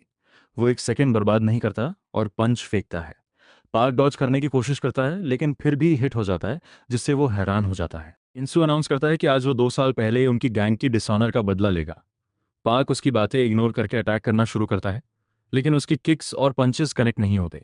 इंसू सारे अटैक्स आसानी से डॉज कर लेता है। पार्क उस आदमी के खिलाफ खुद को होल्ड करने की कोशिश करता है, लेकिन इंसू के चेहरे पर एक स्ट्रेट पंच कनेक्ट करता है और उसे स्लो होने के लिए मॉक करता है। प्रोटैगनिस्ट पीछे हटता है और फ्रस्ट्रेटेड फील करता है, लेकिन इंसू उसे लड़ते रहने के लिए मोटिवेट करता है, क्योंकि वो अभी और रेज निकालना चाहता है। इंसू उसे कोल्ड एक्सप्रेशन के साथ खड़े होने का ऑर्डर देता है। पुराने नेता की एस वूपिंग के बाद इंसू ने 0 ब्रेक्स लिए और उस ह्यूमिलिएशन की वजह से टायरलेसली काम किया। उसे शिटी फील हुआ जब उसे पता चला कि उसका ब्रदर इनॉन का स्ट्रॉन्गेस्ट पार्क के सामने बिना लड़े घुटनों पर आ गया था। इंसू ने बॉक्सिंग छोड़ी क्योंकि वो रियल फाइटर बनना चाहता था। उसके बाद इंसू ने खुद को हेल में डाला और 27 स्कूल्स और मल्टीपल गैंग्स को डिस्ट्रॉय किया, सिर्फ प्रोटैगनिस्ट के साथ लड़ने के लिए, स्ट्रॉन्गर होने के लिए। वो डिसअपॉइंटेड फील करता है और पूछता है कि पार्क अब ठीक से खड़ा भी क्यों नहीं हो सकता। वो अभी भी 2 साल पहले की एम्बैरसमेंट को लेकर एंग्री है। वो पार्क को डिस्ट्रॉय करता रहता है और उसे कॉर्नर में लाना शुरू करता है, जिससे चॉय हैरान होती है। उसे डाउट है कि वो ये बैटल जीत सकता है। जुनू उसे पेशेंट रहने का ऑर्डर देता है। उसने पार्क को हायर करने से पहले प्रॉपर रिसर्च की थी और हैरान था कि पार्क की कोई मार्शल आर्ट्स बैकग्राउंड नहीं है, सिवाय फिटनेस ट्रेनिंग के। प्रोटैगनिस्ट ने नेक्सस का सामना ब्रूट स्ट्रेंथ और अडेप्टेबिलिटी से किया था। जुनू मानता है कि पार्क जीत जाएगा जब वो इंसू का स्टाइल सी थ्रू कर लेगा, लेकिन असली इशू ये है कि इंसू ये पहले से जानता है। जैसे वो पार्क को डिस्ट्रॉय करता रहता है, जुनो जानता है कि एक बेयर नकल पंच इनसेन डैमेज कर सकता है, एक रियल बॉक्सर तो ह्यूमन स्किन को भी टेयर अपार्ट कर सकता है। जुनो प्रेडिक्ट करता है कि इंसु प्लान कर रहा है कि अपनी स्ट्रेंथ का एडवांटेज उठाते हुए स्लोली पार्क को डिस्ट्रॉय करे और अंत में एक क्रिटिकल हिट से फिनिश करे। प्रोटैगनिस्ट अपनी स्ट्रेंथ इकट्ठा करता है और अटैक करने की कोशिश करता है, लेकिन इंसु उसे शट डाउन करता है और एक रियल मैन की तरह फाइट बैक करने का ऑर्डर देता है। इंसु अटैक करता है, लेकिन पार्क फाइनली उसे डॉज करता है और उसके लेग्स पकड़ लेता है। इंसु उसे डिल्यूजनल एक्ट करने के लिए स्टूपिड बुलाता है। पार्क अपनी बॉडी वेट इंसु पर थ्रो करने की कोशिश करता है ताकि वो पीछे गिरे, लेकिन वो सी थ्रू कर लेता है और मुस्कुराता है क्योंकि वो नॉर्मल बॉक्सर नहीं है। वो पार्क को नी मारता है और सबको बताता है कि वो एक स्ट्रीट फाइटर है। वो पार्क को पकड़कर कुछ बॉक्सेस की तरफ थ्रो करता है। गूंज एक्साइटेड हो जाते हैं क्योंकि उन्हें लगता है कि उनकी जीत हो गई, लेकिन इंसु उठकर अपना स्टैंस लेता है। वो जो उसने किया उसे राउंड 1 बुलाता है और डाउट करता है कि पार्क इतनी आसानी से डाउन होगा। वो कॉन्फिडेंट है कि उसने जो डैमेज किया है वो पार्क के लिए देखना और बैलेंस बनाना मुश्किल कर देगा। इंसु इसे अपनी विक्ट्री बुलाता है और एक क्रिटिकल ब्लो के लिए आगे बढ़ता है, लेकिन पार्क उसे डॉज करता है जिससे जूनू के चेहरे पर मुस्कान आ जाती है। वो फाइनली अडैप्ट करता है और इंसु को एक पावरफुल पंच मारता है। इंसु ये देखकर हैरान होता है कि पार्क उसे सी थ्रू कर पाया। वो फाइट बैक करने की कोशिश करता है, लेकिन पार्क एक और पंच से उसके चेहरे को डिस्ट्रॉय करता है और उसे रेक करना जारी रखता है। जुनू को इंसु की स्केरी स्पीड के बारे में पता है, लेकिन वो पार्क को लिटरल बीस्ट बुलाता है और डाउट करता है कि कोई उसे फाइट में सिर्फ स्पीड से ओवरपावर कर सकता है। चॉय को अभी भी नहीं समझ आता कि पार्क ने बिना डॉज करने की कोशिश किए पंचेस क्यों खाए। जुनो एक्सप्लेन करता है कि पार्क अपने ओपोनेंट को अपने बॉडी से रीड करने की कोशिश कर रहा था। प्रोटैगनिस्ट इंसू के फाइटिंग स्टाइल के बारे में सब कुछ जान पाया। इंसू बेयरली पार्क की किक डॉज करता है और फ्रस्ट्रेटेड होता है क्योंकि पार्क उसकी हर मूव सी थ्रू कर लेता है। इंसू का चेहरा पार्क से रेक होता है और वो सोचता है कि उसने टियरलेसली ट्रेनिंग क्यों की, सिर्फ पार्क के लिए, एक ओपन बुक की तरह रीड होने के लिए। वो रियलाइज करता है कि प्रोटैगनिस्ट एक रियल जीनियस है। वो फिर भी नहीं हारता और पार्क का अटैक डॉज करके उसे क्रश करने के लिए आगे बढ़ता है। इंसू और डैमेज करने के लिए फास्ट पंचेस फेंकता रहता है। वो फास्टर होने लगता है और पार्क को चैलेंज करता है कि उसके साथ रहे। जुनू मुस्कुराना शुरू करता है और इसे चेकमेट बुलाता है जब वो पार्क को इंसू को रैक करते देखता है। प्रोटैगनिस्ट उसे स्लो बुलाता है और उसे एक अपरकट से डिस्ट्रॉय करता है। विलन को अचानक याद आता है कि उसके ब्रदर ने उन लोगों को प्रोटेक्ट करना चाहा जिन्हें वो प्यार करता था, चाहे उसके लिए अपनी प्राइड थ्रो अवे करनी पड़े।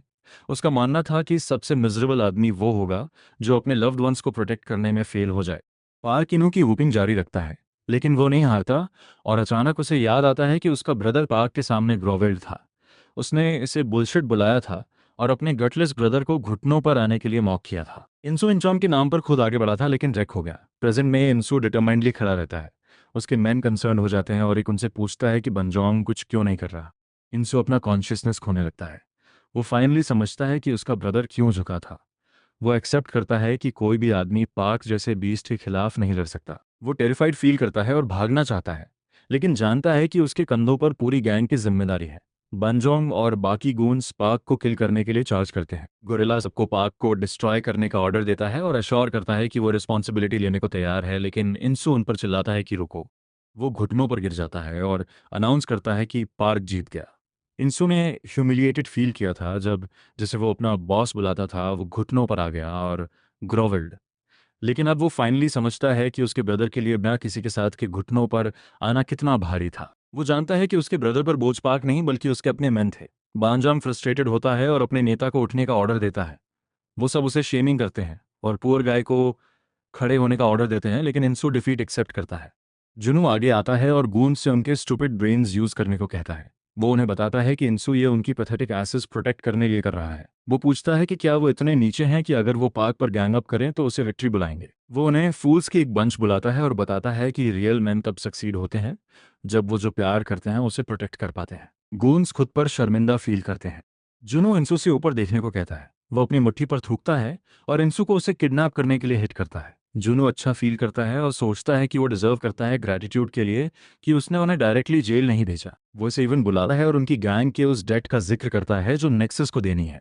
वो जानता है कि गूंस को भी वो ह्यूज सम देनी है जो उनके पुराने नेता ने उस शिटी गैंग से अपने गूंस के फैमिलीज के लिए ली थी। जुनू उन्हें शॉक करता है ये कहकर कि उसने सब कुछ पे ऑफ कर दिया। वो नहीं समझते कि उसका क्या मतलब है, जैसे वो उस जगह से निकलता है। इंसू पूछता है कि वो ऐसी काइंडनेस क्यों दिखा रहा है।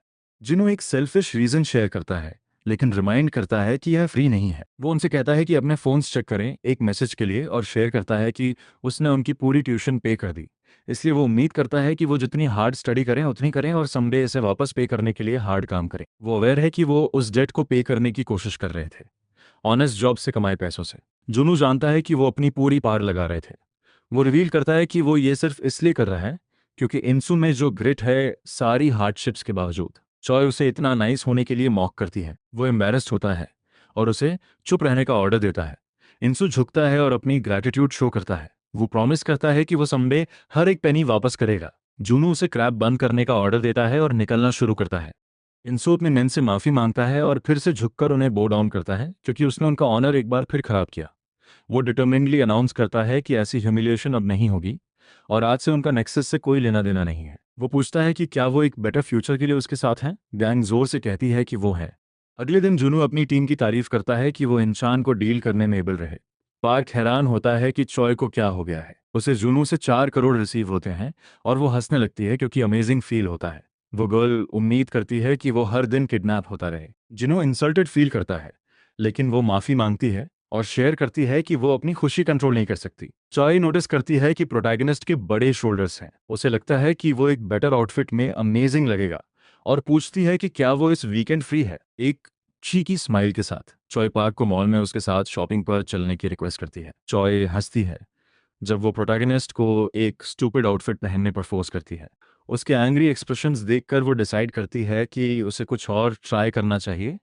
चॉय उसे एक बीट अप रॉक स्टार की तरह ड्रेस करवाती है। वो एक पिक्चर लेती है, लेकिन उसके टेरिफाइंग एक्सप्रेशंस नोटिस करके पीछे हट जाती है। जूनू उसे अपना एक्ट टुगेदर करने की एडवाइस देता है। चॉय गूफिंग अराउंड बंद करने का डिसाइड करती है, इसलिए वो प्रोटैगनिस्ट को कुछ कैजुअल पहनने को कहती है। वो चेंज करके आता है और अमेजिंग लगता है। चॉय ब्लश करने लगती है लेकिन छुपाती है और कुछ और पिक करने लगती है। कुछ मैन चॉय को नोटिस करते हैं और याद करते हैं कि वो इंस्टा बेब है जिसे उन्होंने पहले देखा था। ब्लॉन्डी उसके पास जाने का डिसाइड करता है और उसके दोस्त सोचते हैं कि उसका कोई चांस नहीं, लेकिन वो पॉइंट आउट करता है कि वो ऐसे गूंस के साथ हैंग कर रही है, इसलिए उसके शायद लो स्टैंडर्ड्स हैं। वो उसे एक रियल मैन का टेस्ट देना चाहता है। वो इन्फ्लुएंसर्स को ओवररेटेड फैंटेसी टॉयज बुलाता है। उसका दोस्त उसे ग्लेज करने लगता है, इसलिए वो कॉन्फिडेंटली चॉय के पास जाता है और उस पर हिट करने की कोशिश करता है। वो उसे डेट पर इनवाइट करता है, लेकिन वो पूछती है कि वो है कौन। वो स्टूपिड ब्लॉन्डी हिंट नहीं लेता, इसलिए वो चॉय को कन्विंस करने की कोशिश करता है और उसके शोल्डर पर हाथ रखता है। चॉय पेशेंस खो देती है, उसे स्लैप मारती है और पीछे रहने का ऑर्डर देती है। वो उसे बताती है कि उसने उसकी चैटर पहले ही सुन ली थी। वो उस आदमी को पब्लिकली ह्यूमिलिएट करती है, लेकिन वो रिजेक्शन अच्छे से नहीं लेता और चॉय को सबक सिखाने के लिए उसे पंच करने की कोशिश करता है। प्रोटैगनिस्ट इंटरवीन करता है और उसकी क्रैप पीटता है। ब्लॉन्डी का दोस्त अपीयर होता है, लेकिन पार्क उस पर भी कोई मर्सी नहीं दिखाता और उसे भी डिस्ट्रॉय करता है। वो आदमी मर्सी के लिए विनती करने लगता है। रोते हुए पार्क को छोड़ने की कोशिश करता है। चॉय उसे और इनकरेज करती है और शो एंजॉय करती है। एक वर्कर अपीयर होता है और थ्रेटन्स करता है कि अगर वो नहीं रुके तो पुलिस बुला देगा। चॉय कंफर्म करती है कि वो रुक जाएंगे, लेकिन वो लेडी मेंशन करती है कि उन्हें डैमेज का भी पे करना होगा। पार्क और चॉय दोनों जनों की तरफ पैसों के लिए देखने लगते हैं। वो फ्रस्ट्रेटेड होता है लेकिन खुद को कंट्रोल करने की कोशिश करता है। एक कैसीनो में ड्यू जानता है कि इंसान की एस वोपिंग हो गई। वो शेयर करता है कि उसे उन फूल से ज्यादा एक्सपेक्ट नहीं था। वो जूनू की कॉकी एटीट्यूड की तारीफ करता है जब उसे पता चलता है कि उस आदमी ने इनान के डेट्स कवर किए। टीयू एक फ्रस्ट्रेटेड दिखती लेडी के खिलाफ गैम्बल करता है। वो अपने नेता को पार्क की परवाह ना करने की एश्योरेंस देता है क्योंकि वो फाइट शुरू करने को रेडी है। ट्यू कॉल काटता है और गेम पर फोकस करता है। वो विकेडली मुस्कुराता है और उस वुमेन को अपना कार्ड चेक करने का ऑर्डर देता है। वो एंशियसली फ्लिप करती है और रियलाइज करती है कि वो फिर हार गई। ट्यू उसे इन्फॉर्म करता है कि इस राउंड में हारने के बाद उसकी 120 मिलियन की डेट लिमिट पहुंच गई है। वो इसे गुड गेम बुलाता है और अपने स्टाफ को उसे उसकी न्यू लाइफ के लिए ले जाने का ऑर्डर देता है। वो उन्हें रोकने की भीख मांगती है और थोड़े रोने के बाद वो वुमन कुछ करने के लिए अग्री करती है। जुनू रुकता है और सुनता है, उसे कंफर्म करते हुए कि वो उसके ऑर्डर्स फॉलो करने को तैयार है। वो मैलिशियसली ग्रिनिंग शुरू करता है और पूछता है कि क्या वो रियली एक क्लोज फ्रेंड के साथ ये करने को श्योर है। उस वुमन के पास कोई चॉइस नहीं है, इसलिए वो एग्री करती है। वो उसे चॉय की पिक्चर्स देता है और उम्मीद करता है कि वो अपनी बात पर वापस नहीं जाएगी। हॉस्पिटल में नर्स डोंगन को लेग प्रेसेस परफॉर्म करते देखती है। वो उसे जल्दी से उतरने के लिए फोर्स करती है क्योंकि वो अभी फुल्ली रिकवर नहीं हुआ। जूनो उसे ग्रीट करता है और पूछता है कि उसकी रिकवरी ठीक से प्रोग्रेस हो रही है या नहीं। डोंगन अपनी ग्रैटिट्यूड शो करता है और प्रॉमिस करता है कि वो हर एक पेनी वापस करेगा, लेकिन जूनू उसे एश्योर करता है कि चिंता ना करे, और यहाँ तक कि डोंगन को खुद चूज करने देता है। वो थैंकफुल है लेकिन साफ करता है कि वो डेफिनेटली नेक्सस के खिलाफ जीतेगा, वो ये सिर्फ अपने लिए कर रहा है। जूनू विकेटली मुस्कुराता है और उम्मीद करता है कि वो जल्दी बेटर हो जाए। ह्यूज बिल्डिंग में जूनू पार्क को उनकी इंटरेक्शन के बारे में इन्फॉर्म करता है। प्रोटैगनिस्ट खुश फील करता है। जूनू बिजनेस पर वापस आता है और मानता है कि चीजें एग्जैक्टली वैसे ही जा रही हैं जैसा उन्होंने प्रिडिक्ट किया था। वो एक्सपेक्ट करता है कि उनका नेक्स्ट एनिमी वो आदमी होगा जिसने इनाम को पैसे लोन दिए थे, ताइसू और उसका जोंगी चैप्टर। जूनू को डाउट है कि पार्क उस आदमी के बारे में जानता है, इसलिए वो रिवील करता है कि ताइसू गैंग का फाइनेंशियल फाउंडेशन है, एक ग्रीडी स्कम्बैग जो लोन शार्किंग से पैसे कमाता है। जुनू पहले उसके चैप्टर को डिस्ट्रॉय करने को प्रायोरिटाइज करना चाहता है। जुनू पार्क से किसी से मिलवाना चाहता है, इसलिए वो दोनों एक रैंडम वेयरहाउस पर पहुंचते हैं। जुनू को ऑपरेशन के लिए ग्रैटिट्यूड शो करता है और एक एंशियस वियर्डो से बात करना शुरू करता है। वो उम्मीद करता है कि वो उसे इसके बाद प्रोटेक्ट करेंगे। कुछ कन्विंसिंग के बाद वो रिवील करता है कि ट्यू एक लिटरल सेटन है। वो अपनी स्टोरी शेयर करना शुरू करता है और बताता है कि उसे डेली बहुत कॉम्प्लीमेंट्स मिलते थे। उसके दोस्तों को लगता था कि वो एक ग्रेट इन्फ्लुएंसर बन सकता है और वो उनकी बातें पसंद करता था, क्योंकि वो खुद भी यही बनना चाहता था। लेकिन चाहे जितना हार्ड ट्राई करता, रियलिटी ये थी कि वो फेमस नहीं हो पाया। जब तक एक दिन उसे थाउजेंड्स ऑफ फॉलोअर्स वाले सेलेब्स की एक पार्टी में इनवाइट नहीं मिला। उसे लगा ये भगवान का भेजा हुआ मौका है, इसलिए वो उनकी पार्टीज में जाने लगा। उन सेलेब्स ने उसे सपोर्ट किया और कुछ दिनों में उसकी फॉलोइंग फाइनली बढ़ी।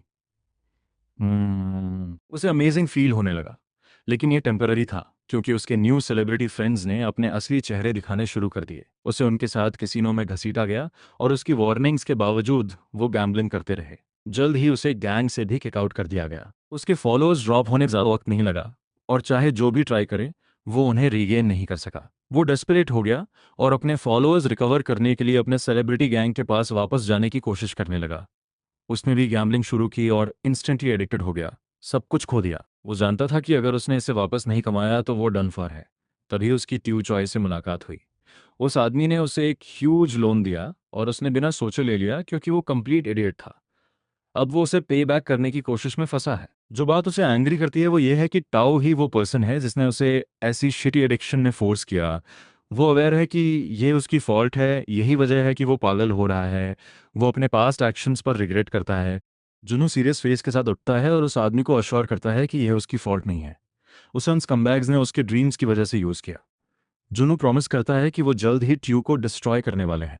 अगले दिन वो ग्रीन हेड वियर्डो कैसीनो में बाज करता है और मैन को चिप्स लाने का ऑर्डर देता है। उसे याद आता है कि जूनू ने उसे पार्क के साथ एक नेक्सस कैसीनो में एंटर करके थोड़ा खेलने का ऑर्डर दिया था। वो आदमी फ्रस्ट्रेटेड होता है सोचकर कि उसे इन्वॉल्व नहीं होना पड़ेगा, लेकिन जूनू ने एग्जैक्टली वही सोचा था। वो डिटर्मिनेडली अनाउंस करता है कि वो नेक्सस के अंदर सारे गैम्बलिंग पार्लर्स को टेक डाउन करेगा, जिससे वो ग्रीन हेड वियर्डो शॉक्ड हो जाता है। कैसीनो वर्कर्स पूछते हैं कि उसके पास ऑफर करने के लिए क्या है। उसे याद आता है कि जूनू ने उसकी सेफ्टी गारंटी की है, इसलिए वो कॉन्फिडेंटली स्टैक से भरा बैग दिखाता है। जूनू ने उसे उसके पैसे गैम्बल करने की परमिशन दी, और वो जो जीते उसे रख भी सकता है। वो वियर्डो कैसीनो एम्प्लॉयज़ को चिप्स लाने का ऑर्डर देता है। वो उसे स्टूपिड सोचते हैं, लेकिन टेबल की तरफ गाइड करते हैं। उस दिन पहले वो नहीं समझता था कि ये प्लान कैसे काम करने वाला है, इसलिए जूनू ने एक्सप्लेन किया कि वो सब कुछ जीत कर उन्हें बैंकरप्ट कर देगा। जूनू कॉन्फिडेंट था, क्योंकि उसे हर गैम्बल जीतने का एक तरीका पता था। यूजुअली डीलर्स कुछ बार हारते हैं, लेकिन जूनू ने नेक्सस के अंदर उस कैसीनो के बारे में जो सीखा, उससे उसे लगा कि वो इस तरह बनाई गई थी कि डीलर की विक्ट्री गारंटी हो हर सिंगल बार, जिसका मतलब है कि वो किसी तरह चीटिंग कर रहे हैं। वो ग्रीन हेड वियर्डो ये पहले से जानता था, लेकिन उसने सोचा कि ऐसे लोगों के खिलाफ कैसे जीता जाए। जूनू ने एक ऐसा प्लान शेयर किया जो उनकी चीटिंग को उनके एडवांटेज में यूज कर सकता था। कैसीनो में वो आदमी ऑल इन जाता है जिससे डीलर अमेज्ड हो जाता है। वो अलोंग चलने का डिसाइड करता है और चीटिंग करने की कोशिश करता है। पार्क जोर से चिल्लाता है कि उसे रेड हैंडेड पकड़ा और विंडो तोड़कर अंदर आता है। डीलर उसे चुप कराने की कोशिश करता है, लेकिन पार्क उस पर जंप करता है और एक ही ब्लो से उसके चेहरे को डिस्ट्रॉय करता है। वियर्डो सोचता है कि वो जीत गया, क्योंकि वो चीटिंग कर रहे थे, इसलिए पैसे उसके हैं। लेकिन जूनू पहले से जानता था कि कैसीनो बिना फाइट के पैसे नहीं देगा। कुछ मैन पूरे मैस को हैंडल करने के लिए अपीयर होते हैं। वो उस ग्रीन हेड आदमी को थ्रेटन करते हैं, लेकिन पार्क उन्हें फिनिश करने के लिए वहां है। वो उस पर चार्ज करते हैं, लेकिन वो इजीली सबको ओवरपावर करता है और उन्हें हमेशा के लिए हम्बल करता है। वियर्डो अपनी सेकंड गेम शुरू करता है और पार्क क्लोजली वॉच करता है कि डीलर चीटिंग पकड़ सके। वो एक और डीलर को बीट करता है जब उसे चीटिंग करते स्पॉट करता है। जुनू सोचता है कि वो इस बार वायलेंस यूज कर रहे हैं, लेकिन मानता है कि यह अनफेयर नहीं है क्योंकि वो किसी को स्कैम नहीं करने की कोशिश कर रहा। ट्यू के चैप्टर के हेडक्वार्टर्स में एक आदमी उसे सब कुछ फिल इन करता है जिससे वो फ्रस्ट्रेटेड होता है। वो एडमिट करता है कि जूनो इम्प्रेसिव गेम खेल रहा है जबकि वो चॉय के सामने बैठा है। वो अपनी दोस्त से डिसअपॉइंटेड है, भले ही वो दूसरी गर्ल माफ़ी मांगने की कोशिश करती है। ट्यू अपनी रूडनेस के लिए भी सॉरी बोलता है और उम्मीद करती है कि वो उसे सुने क्योंकि उसके पास एक ऐसा अपॉर्चुनिटी है जो बेनिफिशियल हो सकता है। चॉय क्यूरियस होती है, इसलिए वो आदमी बोलता रहता है और जूनो के प्लान्स के बारे में इंफॉर्मेशन मांगता है। वो अश्योर करता है कि वो उसे 3 गुना पे करने को तैयार है जो जूनो उसे दे रहा है। वो गर्ल इंस्टेंटली एग्री करती है और डील सील कर देती है, जिससे वो आदमी शॉक्ड हो जाता है। वो उसे अकाउंट नंबर भेजती है, लेकिन वो आदमी कॉशियस रहता है और उसे बताता है कि अगर वो झूठ बोली तो वो कोई मर्सी नहीं दिखाएगा। वो हंसती है और खुद को हॉरिबल लायर बुलाती है। चॉय पेमेंट रिसीव करती है तो वो एक्सप्लेन करना शुरू करती है कि वो क्या छुपा रहे हैं। चॉय एक काउंटडाउन शुरू करती है जिससे टेसु कंफ्यूज होता है। वो अनाउंस करती है कि उसके हेडक्वार्टर्स को डिस्ट्रॉय करने का प्लान शुरू हो गया, जिससे वो हैरान हो जाता है। दरवाज़ा टूटता है और पार्क एक बीस्ट की तरह अंदर आता है। वो ग्रीन हेड वियर्डो उसके पीछे अपने स्वीट रिवेंज के लिए एंटर करता है। मैन पार्क को बीट करने के लिए रश करते हैं, लेकिन वो इंस्टेंटली उन्हें बिना किसी एफर्ट के बीट करता है।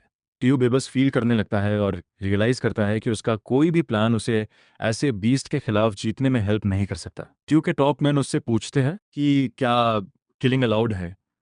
वो उन्हें परमिशन देता है, इसलिए वो मुस्कुराते हैं और एक सीरियस फाइट के लिए अपने कपड़े उतारते हैं। टीयू एक्सेप्ट करता है कि वो इस सिचुएशन में कुछ नहीं कर सकता, इसलिए वो जितनी तेज हो सके भागना शुरू करता है। वो जानता है कि उसने जो मैन हायर किए हैं वो रियल स्ट्रेंथ के बिना स्केयरक्रोज हैं। दोनों मैन पार्क से डिस्ट्रॉय हो जाते हैं। तेसु खुद को काम करने की कोशिश करता है। वो जानता है कि उसके पास पावर नहीं है, लेकिन वो हमेशा किसी तरह मनी और इन्फ्लुएंस से मैनेज कर पाया है। वो मानता है कि वो पार्क को डिफीट करने में केपेबल है। प्रोटैगनिस्ट पूरे हेडक्वार्टर्स को क्लीन करता है। चॉय डिसअपॉइंटिंगली उसे इन्फॉर्म करती है कि वो सकर भाग गया। अगले दिन जूनू उस रैट के बारे में जानता है जो भाग गया। वो पार्क की तारीफ करता है और उसे रेडी रहने का ऑर्डर देता है। जूनो थोड़ा फ्रस्ट्रेटेड होता है क्योंकि वो अवेयर है कि ये रेडी नहीं होगा। वो एक्सपेक्ट करता है कि त्यू एक लाउजी प्लान के साथ रिवेंज लेगा। कहीं एक स्केची बिल्डिंग में त्यू का गून जानता है कि वो किसी तरह एस्केप कर गया। वो इसे वाइज चॉइस बुलाता है क्योंकि ऐसे बीस्ट से लड़ना स्टूपिड है। उसका गून कुछ ऑर्डर करता है और अपने नेता को अश्योर करता है कि उसे वरी करने की जरूरत नहीं। त्यू उसे पोस्ट करने का ऑर्डर देता है, इसलिए वो पार्क के हेड पर 2 बिलियन का बाउंटी अपलोड करता है। त्यू की रियल इन्फ्लुएंस और पावर एक्चुअली ऑनलाइन गैम्बलिंग से आती है। उसके पास 87,000 यूजर्स की फॉलोइंग है। कोरिया भर में मेन बाउंटी नोटिस करते हैं, लेकिन कुछ जानते हैं कि यह डेंजरस जॉब हो सकती है अगर बाउंटी इतनी ह्यूज है। ट्यू जानता था कि लोग इसलिए बैक डाउन कर सकते हैं, इसलिए उसने एक स्पेशल सिस्टम इंट्रोड्यूस किया जो स्मॉल एफर्ट्स के लिए भी पीपल को रिवॉर्ड करता है। स्टूडेंट स्कूल छोड़ने लगते हैं और पार्क के पीछे बाउंटी के लिए जाने लगते हैं। बहुत से लोग पार्क को किल करने का एम करने लगते हैं। ट्यू का अमेजिंग प्लान रोलिंग होने लगता है। जैसे पार्क घर जा रहा होता है, एक गर्ल उसे कॉल करती है, लेकिन माफी मांगते हुए एक्सक्यूज बनाती है। पार्क इस बारे में नहीं सोचता, लेकिन वो चीकी गर्ल एक नाइफ निकालती है और पीछे से अटैक करने की कोशिश करती है। पार्क इजीली उसे सी थ्रू करता है। वो ऑब्जर्व करता है कि वो नेक्सस का हिस्सा नहीं है। वो गर्ल हैरान होती है और मनी का जिक्र करती है। एक और उस पर बैट से अटैक करता है, लेकिन पार्क इजीली उस आदमी को रोकता है और उसके सिर को बैट से स्मैश करता है। वो गर्ल को ऑर्डर देता है कि सब कुछ उगले, इसलिए वो टेरिफाइड होकर रिवील करती है कि उस साइट पर एक इवेंट हो रहा है। पार्क से ट्यू चॉय के बारे में जानता है कि वो इस सब के पीछे है। वो एनरेज्ड होता है, लेकिन नोटिस करता है कि उसकी तरफ और ऑर्डिनरी लोग आ रहे हैं। ट्यू का मिनियम रिपोर्ट्स मिलना शुरू करता है। वो जानता है कि लोग अपनी पूरी कोशिश कर रहे हैं। पहले तो वो टाओ के इंसेंटिव सिस्टम के बारे में हेजिटेंट था, लेकिन अब वो एडमिट करता है कि ये परफेक्टली काम कर रहा है। ट्यू जानता है कि उसका सिस्टम उसे ब्रोक कर सकता है, लेकिन वो ऑलरेडी एक फेवरेबल आउटकम एक्सपेक्ट कर रहा है। वो रिवील करता है कि उसने गैम्बलिंग मार्केट इसलिए चूज की क्योंकि ये ग्रीडी मैन को डिस्ट्रॉय करती है। अगर किसी रिच आदमी को सेम पैसे ऑफर किए जाएं तो वो टाइसो को लुक डाउन करेगा, लेकिन जिनकी जिंदगियां गैम्बलिंग की वजह से बर्बाद हुई हैं वो एक सेकंड नहीं हिचकिचाएंगे। ऐसे लोग पैसों के लिए अपनी सैनिटी खोने को तैयार हैं। पार्क बाउंटी हंटर्स की वेव को पुश बैक करता है। वो एक किड नोटिस करता है और डॉज करने के लिए पीछे हटता है। एक कार स्ट्रीट में बाज करती है और फंस जाती है, लेकिन किलर्स पार्क पर अटैक करने का रास्ता निकाल देते हैं। पार्क उन्हें डील करता है और जूनो का कॉल आता है जो मेक श्योर करता है कि पार्क ठीक है। उसे इसके बारे में पता चल गया, इसलिए वो पार्क के लिए मैन भेज रहा है। लेकिन हमारा स्टबर्न प्रोटैगनिस्ट उसकी ऑफर डिक्लाइन करता है और उसे ऑर्डर देता है कि किसी तरह त्यू की लोकेशन रिवील करे। वो बाकी हैंडल कर सकता है। जुनू सोचता है कि वो क्रेजी है, इसलिए वो अपनी सिक्योरिटी टीम को एंटर करने का ऑर्डर देता है। पार्क अपने किलर्स को एक के बाद एक डील करता है। एक आदमी उसे अपनी बेटी के हॉस्पिटल बिल्स के लिए किल करने की कोशिश करता है, लेकिन पार्क बिना हेजिटेशन किए उसका सिर स्मैश करता है और कुछ ऐसा ग्रैब करने के लिए जंप करता है जिस पर हैंग कर सके। वो जल्दी से वहां से निकलता है। सबकी जंपिंग के बावजूद प्रोटैगनिस्ट खुद को बचाता है एक रैंडम स्टोर में एंटर करके, लेकिन वो शॉक्ड हो जाता है जब अंदर मेन की एक ह्यूज आर्मी इंतजार में मिलती है। उसे रियलाइज होता है कि उन्होंने उसे ल्योर किया, जिसका मतलब है कि वो नेक्सस से हैं। पार्क खुश होता है कि उसे अब होल्ड बैक करने की जरूरत नहीं। पार्क उन सबको बीट करना शुरू करता है।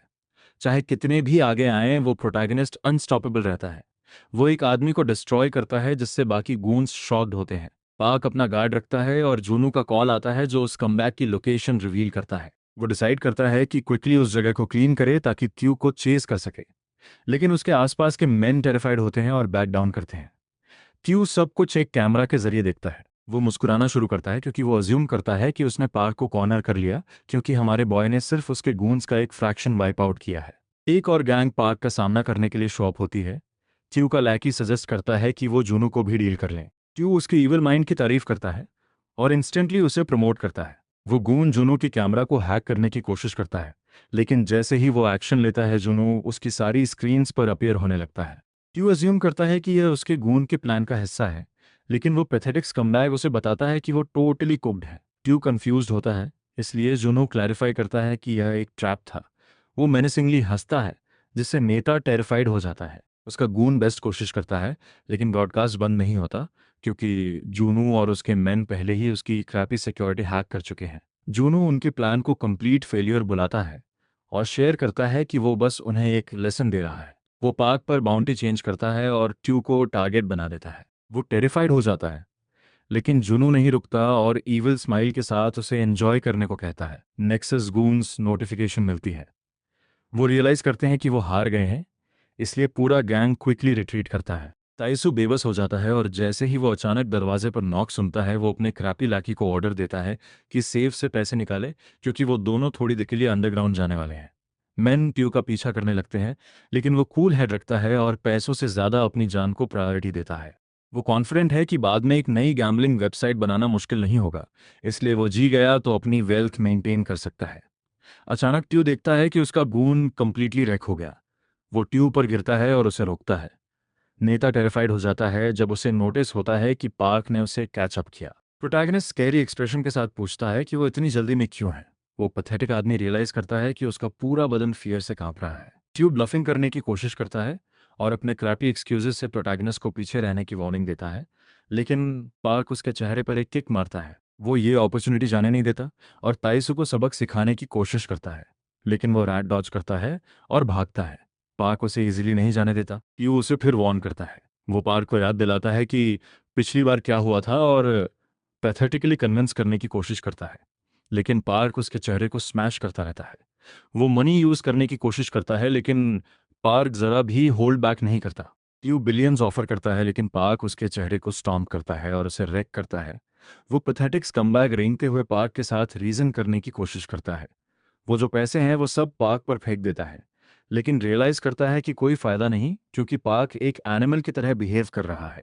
प्रोटैगनिस्ट ये सुनकर एनरेज्ड होता है, लेकिन फाइनली रुकता है जब वो उस आदमी को पैथेटिकली अपनी जान की भीख मांगते देखता है।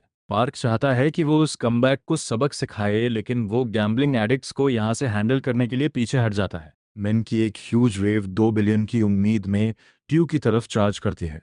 उसकी बातों के बावजूद वो उसका सिर स्मैश करते हैं ताकि वो चुप रहे और उसकी जान लेने की कोशिश करने लगते हैं। ट्यू दर्द में चीखता है जैसे गैम्बलिंग स्लेव्स उसकी क्रैप रेक करते हैं। बाउंटी एक्सपायर होती है और जूनू का लॉयर उसे इन्फॉर्म करता है कि ताइसू के पास वार्ड में बस कुछ हफ्ते हैं उसकी ज़िंदगी खत्म होने से पहले। लॉयर उसे एश्योर करता है कि वो सब कुछ हैंडल करेगा। जूनू उसके अमेजिंग काम की तारीफ करता है और उठता है जब सोचता है कि क्या ये काफ़ी है कि चांसो किम अपना दिमाग खो दे। हॉस्पिटल में चांसो किम एक फेक ग्रिन के साथ अपने लैकी की विजिट करता है। वो हैरान होता है कि ताइसू उसे इग्नोर क्यों करने की कोशिश कर रहा है। ताइसू फाइनली रिस्पॉन्ड करता है और अश्योर करता है कि वो ठीक है।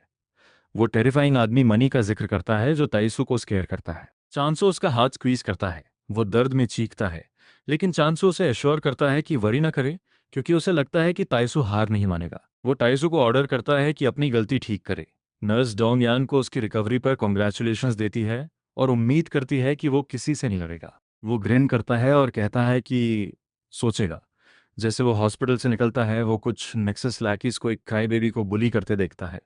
वो गाइस पैसे डिमांड करते हैं और पुअर स्टूडेंट के फ्रंट टीथ को कॉम्पनसेशन के रूप में उखाड़ने की कोशिश करते हैं। इसे छोड़ने की बजाय डोंगन उस इशू को सॉल्व करने के लिए आगे आता है। जैसे गूंज उस स्टूडेंट को बुली करते हैं, वो रेड हेड को वार्म अप करते देखते हैं। वो उसे डराने की कोशिश करते हैं, लेकिन डोंगन एक पावरफुल किक के साथ रिप्लाई करता है जो गून को दूर उड़ा देती है। बाकी स्कम्बैग्स अनाउंस करते हुए चार्ज करते हैं कि वो नेक्सस से हैं, लेकिन डोंगन ने उन दोनों को बिना किसी एफर्ट के रेक किया। वो थोड़ा ऑफ फील करता है और जानता है कि फुल रिकवरी जल्दी नहीं होगी। वो अपनी वेट्स बढ़ाने के बारे में सोचता है और चला जाता है। वो गून उठता है और फाइनली रिकग्नाइज करता है कि वो डोंग यान से डील कर रहा था। वो हैरान होकर पूछता है कि क्या वो और पार्क दोनों अपने प्राइम में वापस आ गए हैं। डोंग यान और पार्क नेशन वाइड उनकी इनक्रेडिबल स्ट्रेंथ के लिए फेमस थे। लोग नेक्सस के खिलाफ उनकी कहानियों में बड़ी इंटरेस्ट लेते थे। अब जब नेक्सस के 2 चैप्टर्स उनकी वजह से हार गए, तो दोनों लेजेंड्स अचानक बहुत अटेंशन गेन कर रहे हैं। उनके वीडियोस एंटरटेनमेंट के लिए ऑनलाइन पोस्ट हो रहे हैं। कुछ टेरिफाइड हो जाते हैं, लेकिन कुछ इन वीडियोस देखकर ज्यादा होपफुल फील करते हैं। चांसू एक मार्शल आर्ट्स बिल्डिंग में एंटर करता है। वो सब कुछ इग्नोर करते हुए स्ट्रेट रूफटॉप की तरफ चलता है। एक आदमी उसे ग्रीट करता है और जानता है कि यह सिर्फ रूमर नहीं है। चांसू कंफर्म करता है कि हंजुन पार्क गेम में वॉस है। वो आदमी उठता है क्योंकि उसे अज्यूम होता है कि चांसू आया है, क्योंकि वो अकेले उस बीस्ट को डिफीट नहीं कर सकता। मॉन्ग बैक सीरियस हो जाता है और चांसू को सुनता है। नेक्सस नेता रिवील करता है कि उसे पार्क को डील करने के लिए इक्वली स्ट्रांग कोई चाहिए। मांग उसे पिछली बार के बारे में रिमाइंड करता है। चांसू कंफर्म करता है कि उसे याद है, 2 साल पहले मांग उस आदमी के हाथों एक जोक की तरह यूज हुआ था, और अब उसके पास कॉन्फिडेंस है कि वो अपनी क्रैपी रिक्वेस्ट लेकर क्रॉलिंग वापस आए।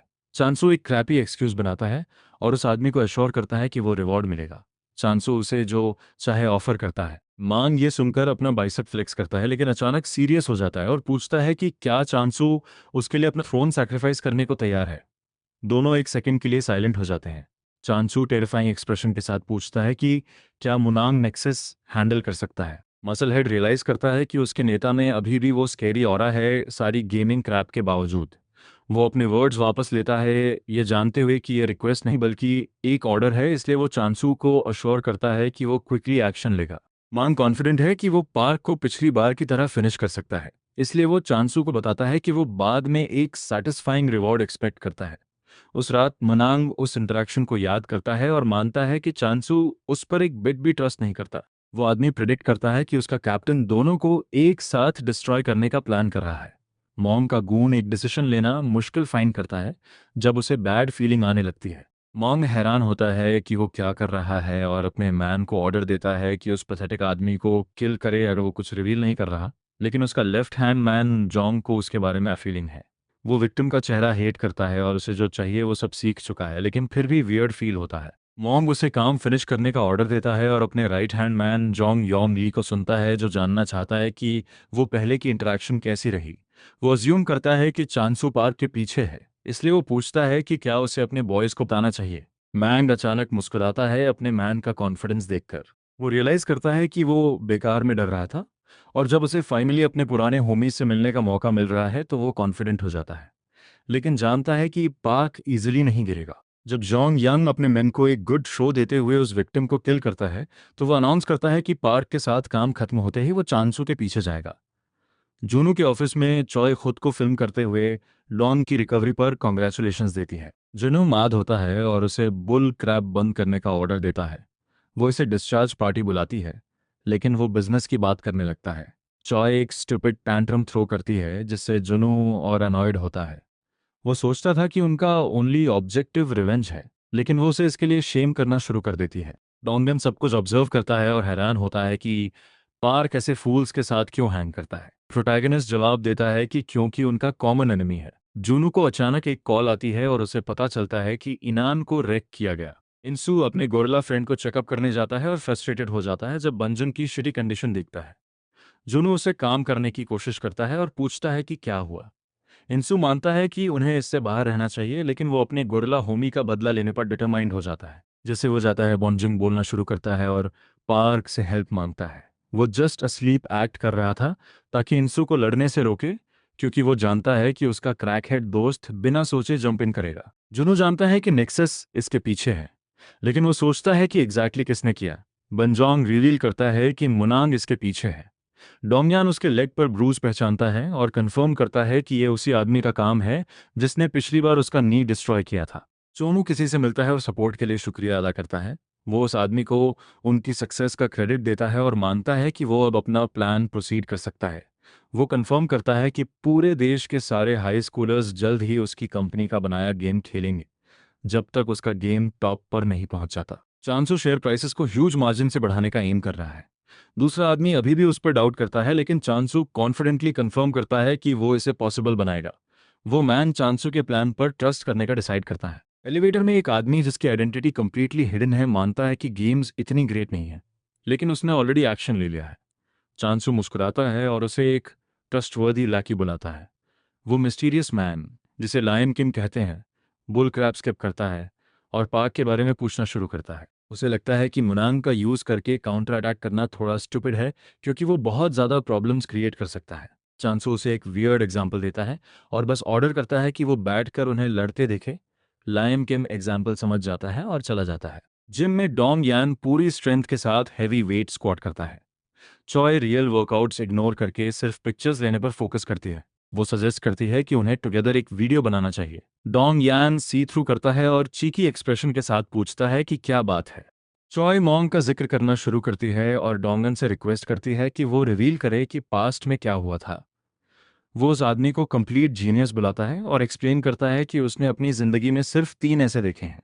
पहले 2 पार्क और चांसू है और तीसरा मॉन्ग है। वो शेयर करता है कि पार्क और उसने 2 साल पहले अपना डिस्ट्रिक्ट कॉन्कर किया था। कोई उनके खिलाफ खड़े होने की हिम्मत नहीं करता था, यहाँ तक कि नेक्सस भी डरता था। लेकिन कुछ महीनों बाद डोंगन को पता चला कि एक लड़का यूएस से ट्रांसफर हुआ और उसने पहले दिन ही सबको डिस्ट्रॉय कर दिया। उसे यकीन नहीं हुआ, लेकिन जल्द ही मॉन्ग ने फिर स्कूल्स चेंज किया और उनके डिस्ट्रिक्ट में एंटर किया। उसने कई चीज़ें चेंज की और नियर बाय स्कूल्स को ओवर करके उन्हें एक दूसरे से फाइट करवाने लगा। हारने वाले उसके टारगेट बन गए और मॉन्ग ये सब बस गिगल्स के लिए कर रहा था। वो एक क्रैपी ह्यूमन था, लेकिन कुछ दिनों बाद डोंगन का स्कूल भी उसका टारगेट बन गया। उसे एक नियर बाय पार्क पर सेटल करने के लिए इनवाइट किया गया, लेकिन घंटों वेट करने के बाद डोंग यान मॉन्ग और उसके चीप ट्रिक से प्लेड हो गया। उस कमबैक कुछ वक्त के लिए गायब हो गया, लेकिन एक दिन एक किड को फिर से बीटअप किया गया। मॉन्ग उसे little bye little crappy tricks से रेक करने की कोशिश कर रहा था। डोंग यान फ्रस्ट्रेटेड हो चुका था, लेकिन एक दिन फाइनली उसे उस कमबैक को कन्फ्रंट करने का मौका मिला। यही था उसका उस क्रैपी आदमी के साथ स्ट्रगल की शुरुआत। मॉन्ग डिसअपॉइंटेड था जब उसने देखा कि स्कूल का हेड एक ट्विंक की तरह दिखता है, लेकिन डोंगयान ने जल्दी उसे पहली किक मारकर गलत साबित कर दिया। मॉन्ग हैरान था, लेकिन उसने ईज के साथ डॉज किया। रेडहेड ने पूछा कि अगर वो इतनी बुरी तरह मरना चाहता था तो उसने इतने समय तक इधर उधर क्यों खेला। डोंगन अटैक करता रहा, लेकिन मैंग अनस्केद रहा और रिवील किया कि उसने ऐसी ट्रिक्स सिर्फ इसलिए खींची ताकि उसे पिस ऑफ करे।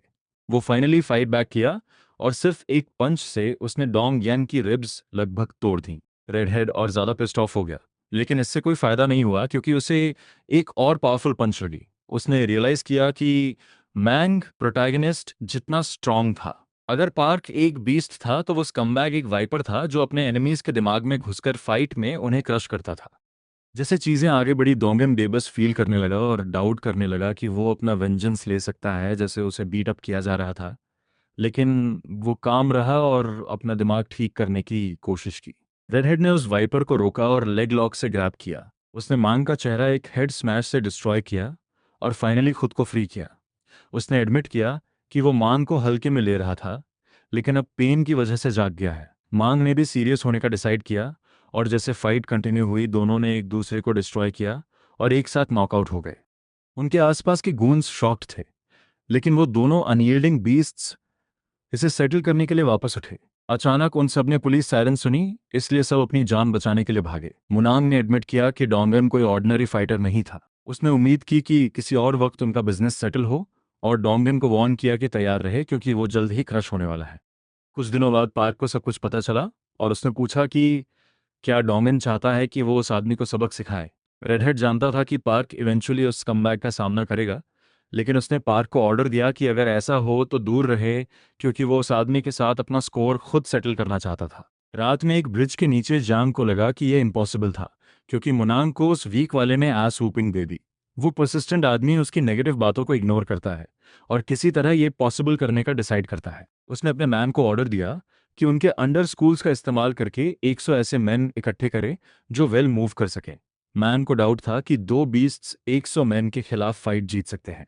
2 साल पहले बुसान के एक रेस्टोरेंट में मिल ने कहा कि खाना डिलिशियस है और सोचा कि चोनू इतना होल्ड बैक क्यों कर रहा है। उसे पता चला कि वो पिकी ईटर था, इसलिए उसने चानू का खाना भी खाने का डिसाइड किया। उसने अचानक मॉन्ग का जिक्र किया, जो किसी वजह से पार्क का सामना कर रहा था। एम ने मेंशन किया कि उसके मेन होपलेस फील कर रहे थे, भले ही वो पूरे देश को कॉन्कर करने के करीब थे, सिर्फ प्रोटैगनिस्ट की वजह से।